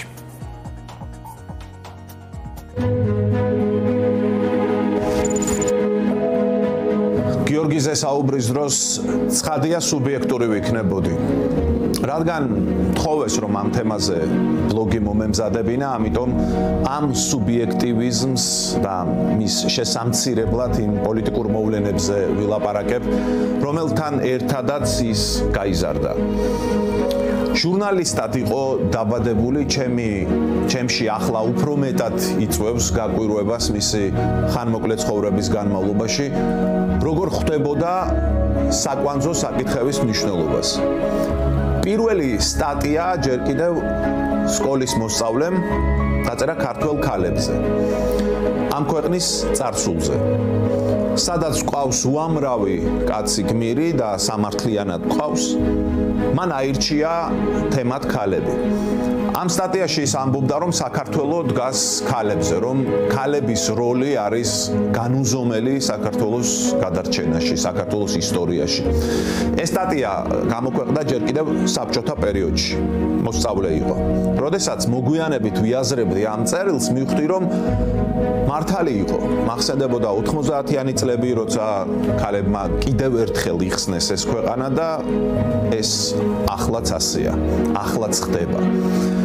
ამით იმის თქმა მინდა, რომ სიღრმე და წვდომის უნარი აძლევდა საშუალებას მის გონებას დაენახა საკითხი პერსპექტივაში. გიორგის ცხოვრების მთავარ ეპიზოდებს, როდესაც ვიხსენებ, სულ ემთხვევა ეს ეპიზოდები თავარ მოვლენებს, რომლებიც რაღაცნაირად სულ უკავშირდება მას, უბრალოდ ის უკავშირდება ამ მოვლენებს. სულ რაღაცის მონაწილე იყო, სულ შუაგულში იყო. 9 აპრილს მე ვიყავი 4 წლის. ეს ისტორიული თარიღი ბუნდოვნად შემორჩა ჩემს მეხსიერებას და რა თქმა უნდა მოგვიანებით გავიაზრე რა მნიშვნელობის მოვლენასთან ჰქონდა საქმე. მაშინ ჩვენ ცხოვრობდით აფხაზეთში. გიორგი იყო 14 წლის და ჩვენი სახლის აივანზე გიორგიმ გამოფინა დამოუკიდებელი საქართველოს დროშა. ამის გამო მამაჩემი ხელისუფლების წარმომადგენლება დაიბარეს და რა თქმა უნდა მათი აზრი არავის გაუზიარებია სახლში. გიორგი დარწმუნებული იყო რომ და მამაჩემიც რომ ეს ქვეყანა დამოუკიდებელი გახდებოდა. ეს ეროვნული მოტივები მოდიოდა ჩვენი ოჯახიდან. ჩვენთან სახლში ლაპარაკი იყო, საუბარი იყო სულ პოლიტიკაზე. განგმირავს საქართველოს დრაკონის ახალ იმპერიას, გაუმარჯოს დამოუკიდებელ თავისუფლებას. სწორედ იმ პერიოდიდან მახსოვს ზიად გამსახურდიას სახელი და გვარი. ჩვენ მქონდა ძალიან მდიდარი ბიბლიოთეკა, მე არ მახსოვს. მამაჩემი შინ დაბრუნებული იყო სამსახურიდან და წიგნები და გაზეთები არ მოეტანა თან. გიორგი სულ კითხულობდა. კითხულობდა ყველაფერს. წარმოიდგინეთ, სხვა წიგნებთან ერთად ლენინის ტომებიც კი ჰქონდა გადაკითხული და ნათესავები ეუბნებოდნენ, რომ ამას რატომ კითხულობ? და სულ იმას ამბობდა, რომ ესეც კი წაკითხული უნდა გქონდეს, რომ ტრებზე ყველაფერი იცოდეო. მე როცა აფხაზეთში ომი დასრულდა, ჩვენ სახში მოსული რუსები და სეპარატისტები გაოცებული იყვნენ, რამდენი წიგნი აღმოაჩინეს იქ. მოგვიანებით გვაცნობეს, რომ მათ გადაარჩიეს ქართული წიგნები, ეზოში გამოიტანეს და დიდხანს წვავდნენ. დატოვეს მხოლოდ რუსული წიგნები. ომი აფხაზეთში კიდევ ერთი დიდი მოვლენაა, რომელთანაც ჩვენი ცხოვრებაა დაკავშირებული. პირდაპირაა დაკავშირებული. ჩვენ სოხუმის დაცემის დღეს წამოვედით აფხაზეთიდან, კონკრეტულად გულრიფშიდან, სადაც ცხოვრობდით. ბოლო დღემდე ვიყავით იქ. ნაწილი ოჯახის გემით გამოვამგზავრეთ 27 სექტემბერს, ნაწილი კოდორის ხეობით, ყველას ახსოვს ის საშინელი გზა. 13 თვის განმავლობაში ჩვენ ისე შევეჩვიეთ ომს, რომ აი რეაქციაც აღარ ჰქონდა სროლაზე, დაბომბვაზე. გიორგი ომის დროს იყო აფხაზეთში. 17 წლის იყო და ჩვენს მშობლებს გონიათ რომ ის არის თბილისში და აღმოჩნდა რომ ამ დროს ის არის ფრონტზე ჯარისკაცებთან ერთად და იქიდან ამზადებს მასალებს. მახსოვს ძალიან კარგად ტანკი, რომლითანაც ჯარისკაცებთან ერთად სახლთან გამოიარა და ის დედმამას არ დაენახა. საერთოდ როცა ჯარისკაცები გამოივლიდნენ ხოლმე, ხილს უგროვებდი ჩვენ ბავშვები, სამაგიეროდ ვეხვეწებოდით, რომ აი ტყვიები მოეცათ და ეჩუქებინათ ჩვენთვის. ეს არის ჩვენი სახლი აფხაზეთში, აქ გავიზარდეთ. აივანზე იყო დამაგრებული ანტენა. მეხსიერებაში ჩამრჩა დღე, როცა არძიმბას ერთ-ერთ გამოსვლას ვისმენდით ტელევიზიით და ანტენა იყო გაფუჭებული და ეს სიგნალი არ მოდიოდა კარგად და მახსოვს მე ხელით მეჭირა გადაბმული მავთული სიგნალი მისულიყო ტელევიზორამდე და გიორგი უსმენდა აი ამ მიმართვას და მთელი ცხოვრება ჩვენ გარშემო იყო სულ ეს, სულ იყო პოლიტიკა. ჩვენი სახლი ოღონდ 30 წლის შემდეგ და ერთი რუსი დოკუმენტალისტის კადრში მოხვდა 30 წლის შემდეგ ზუსტად ჩვენი სახლი რაღაცნაირად ისე შემთხვევით აღმოჩნდა რომ იქ მის გადაღებულ ფილმში აღმოჩნდა ჩვენი სახლის კადრები, ჩვენი ეზო, აი ეს პალმა მაშინ ახალი დარგული იყო, დღეს გაზრდილია.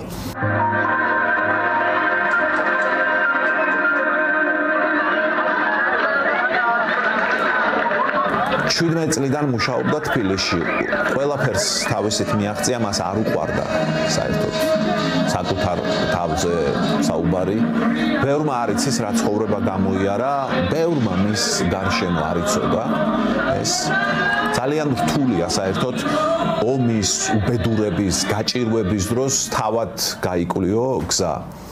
ჩვენი ოჯახი იყო დევნილი, ისევე როგორც უამრავი ოჯახი და რთული იყო რაიმე განსაკუთრებული პირობები შეექმნა მისთვის ოჯახს. ერთ-ერთ გამოცდაზე გიორგიმ თემა ქართული პარლამენტარიზმის შესახებ დაწერა. ეს არის სტატია, რომელსაც აი ახლა როდესაც ვკითხულობ, სტუდენტი კი არა, აი ნებისმიერი გამოცდილი ჟურნალისტი მოაწერდა ხელს. ბევრმა შეიძლება არც ისიც ის რომ გიორგის იმთავითვე ტელევიზიით არ დაუწყია, ჯერ იყო გაზეთები. საერთოდ პრესაში მუშაობა ჟურნალისტს აძლევს ძალიან დიდ გამოცდილებას. სულ სხვანაირად აღიქვამ სიტყვის ძალას. დამოუკიდებელი ქართული პრესა იმ წლებში იდგამდა ფეხს და გიორგი იყო ერთ-ერთი. და პრესის შემდეგ დაიწყო ეს სატელევიზიო კარიერა. რამდენიმე არხზე იმუშავა და ბოლოს რუსთავი 2. პრესიდან ტელევიზიაში გადაწყობა არ არის ადვილი, სხვა სპეციფიკა და მან ძალიან ადვილად აუღო ამას ალღო. ილოცავთ რუსთავი 2-მა ახალი ეპოქა შექმნა ჟურნალისტიკაში. სწორედ იქიდან გაიცნო გიორგი ფართო საზოგადოება, იქ ნამდვილი ვარსკვლავები მუშაობდნენ, ეს იყო ჟურნალისტიკის რომანტიზმის ხანა, რომელიც ალბათ არასდროს განმეორდება ამ სახით. მაშინ ღამის კურიერი ახალი სიტყვა იყო საერთოდ, გახდა თავად გიორგი წარმოუდგენლად პოპულარული. ქართული ჟურნალისტიკა დამოუკიდებელ ქართულ სახელმწიფოსთან ერთად იზრდებოდა, სახელმწიფოც და მედიაც პარალელურად ვითარდებოდა. რუსთავი 2 იყო თავისუფალი მედიის სიმბოლო მაშინ. იმთავობა მაშინ თავის სიტყვა თქვა, მას შემდეგ ბევრჯერ თქვა კიდევ თავის სიტყვა და დღემდე ამბობს. ბევრი ძლიერი დარტყმა მიიღო ჟურნალისტიკა, მაგრამ ის დღესაც ფეხზე დგას და სწორედ იმ პერიოდში ეყრებოდა საფუძველი და ძლიერდებოდა ეს მედია და იმ სათავეებთან, სხვებთან ერთად იდგა გიორგიც. ის ამ პროფესიის განუყოფელი ნაწილია, მისი თაობა ახალ თაობასთან ერთად დღესაც ინარჩუნებს ქართულ მედიას. ჩვენი ბოლო შემხედრა მკვლელობამდე რამდენიმე დღით ადრე შედგა. ბათუმში მიმავალმა იმერეთში გამოგვიარა ოჯახს, ჩვენ მაშინ იქ ვიყავით. მაშინ ყველაზე ცუდ სიზმარშიც ვერ წარმოვიდგენდით ასეთ დასასრულს. მისი საუკეთესო წლები, ჩემი აზრით, ჟურნალისტიკაში წინ იყო. მისმა მკვლელობამ ბევრი რამ შეცვალა ზოგადად. ხალხი ხვდებოდა, რომ რაღაც დიდი მოხდა ქვეყანაში, ვიდრე შევარდნაძის პერიოდში, კიდევ ერთი რიგითი პოლიტიკური მკვლელობა. აქ ვგულისხმობ იმას, რომ ბევრი პოლიტიკური მკვლელობა იყო და ამჯერადაც როგორც სხვა შემთხვევებში, პოლიტიკოსების შემთხვევებში, ტყვია ერთ ჟურნალისტს კი არა, თელ ქვეყანას მოხვდა. მე არასდროს დამავიწყდება ეს ხალხის დაუსრულებელი ნაკადი, ხალხმა იგრძნო, რომ ასე გაგრძელება არ შეიძლება, რომ ასეთი რაღაცები აღარ უნდა ხდებოდეს, რომ ეს მისი ცხოვრების თამდევი არ უნდა იყოს, რაც აი ბოლო პერიოდში გადაიარა და კიდევ ერთხელ მოხდა ასეთი რამ და ეს უნდა დასრულებულიყო. აყურებელს შევახსენებ, რომ ღამის კურიერის პირდაპირ ეთერში ჩვენ ვისაუბრებოდით. სადაც ახლა ეს ვიდეო იწერება, ის შენობა ყოველდღე რომ დადიოდა გიორგის სამსახურში, ეს ეზო, ეს ლიფტი, ეს სართული. ახლა აქ მე მიწევს მოსვლა. იმიტომ რომ ჩემი სამსახურიც ამ შენობაშია. სიმბოლურია რაღაცნაირად, რომ ასე მოხდა. ბევრს უთქვამს, რომ აი საერთოდ გიორგის გამო ჩააბარა ჟურნალისტიკის ფაკულტეტზე. 2001 წლის 26 მაივლისმა ცხადია ჩემი ცხოვრებაც განსაზღვრა. გიორგის გამო არ ამირჩევია ეს პროფესია, ასე მოხდა თავისით. რაღაცნაირად თითქოს ასე უნდა ყოფილიყო. აღმოჩნდი ჟურნალისტიკის ფაკულტეტზე მკვლელობიდან ზუსტად 1 წლის თავზე 26 ივლისს იმ დღეს ჩავაბარე ბოლო მისაღები გამოცდა და ესეც დაემთხვა, ესეც რაღაც სიმბოლური იყო ალბათ. შემდეგ არ წავედი რუსთავიორზე, რადგან აქვე ვიტყვი, რომ აი რამდენჯერმე ვახსენე სიტყვა სიმბოლური და მე დიდად არ მიყვარს სიმბოლოები ჩემს ცხოვრებაში განსაკუთრებით. ამიტომ ჯერ სხვა ტელევიზიაში ავიდგი ფეხი და შემდეგ გადმოვედი რუსთავიორში უკვე როგორც წამყვანი და გადმოვედი როგორც ვახოსანაია ამ შენობაში. კურიერი 9 საათზე ამი დასრულებულია. გიტოვებთ იმ რეპორტაჟების ანონს, რომელსაც ხვალ 9 საათზე კურიერ პოსტსკრიპტუმში ნახავთ. მე გემშვიდობებით, ნახვამდის. მერე იყო არაერთი სხვა ტელევიზია და ისე მოხდა, რომ ახლა ისე ვაქავარ ამ შენობაში, ამჯერად ფორმულაში. 26 წელი რაღაცნაირად სულ მეგონა, რომ ბევრი იყო, მეგონა, რომ დიდი ასაკი იყო. ახლა ხვდები, რომ ეს სინამდვილეში არის ძალიან ცოტა, მაგრამ გიორგისთვის ისე მოხდა, რომ საკმარისი აღმოჩნდა, რომ სახელი დაეტოვებინა. ეს არ არის მარტივი. ხშირად ამბობენ, რომ 2001 წლის 26 ივლისს ჟურნალისტიკაში დასრულდა რომანტიზმის ხანა და მე ამ შეფასებას ვეთანხმები, ეს არ არის ჩემი შეფასება, მაგრამ ფიქრობ, რომ ზუსტად არის აზრი გადმოცემული. იმ დღის შემდეგ იმ თაობის ჟურნალისტები თითქოს ერთიანად სხვანაირები გახდნენ, თითქოს შეიგრძნეს, რომ რაღაც დამთავრდა. ჩემთვის კი აი იმ დღეს 2001 წლის 26 ივლისს 15 წლის ასაკში დასრულდა ბავშვობა. ეს იყო შევარდნაძის პერიოდი, პოლიტიკური მკვლელობების წლები, რომელიც ჟურნალისტიკასაც გადასცა.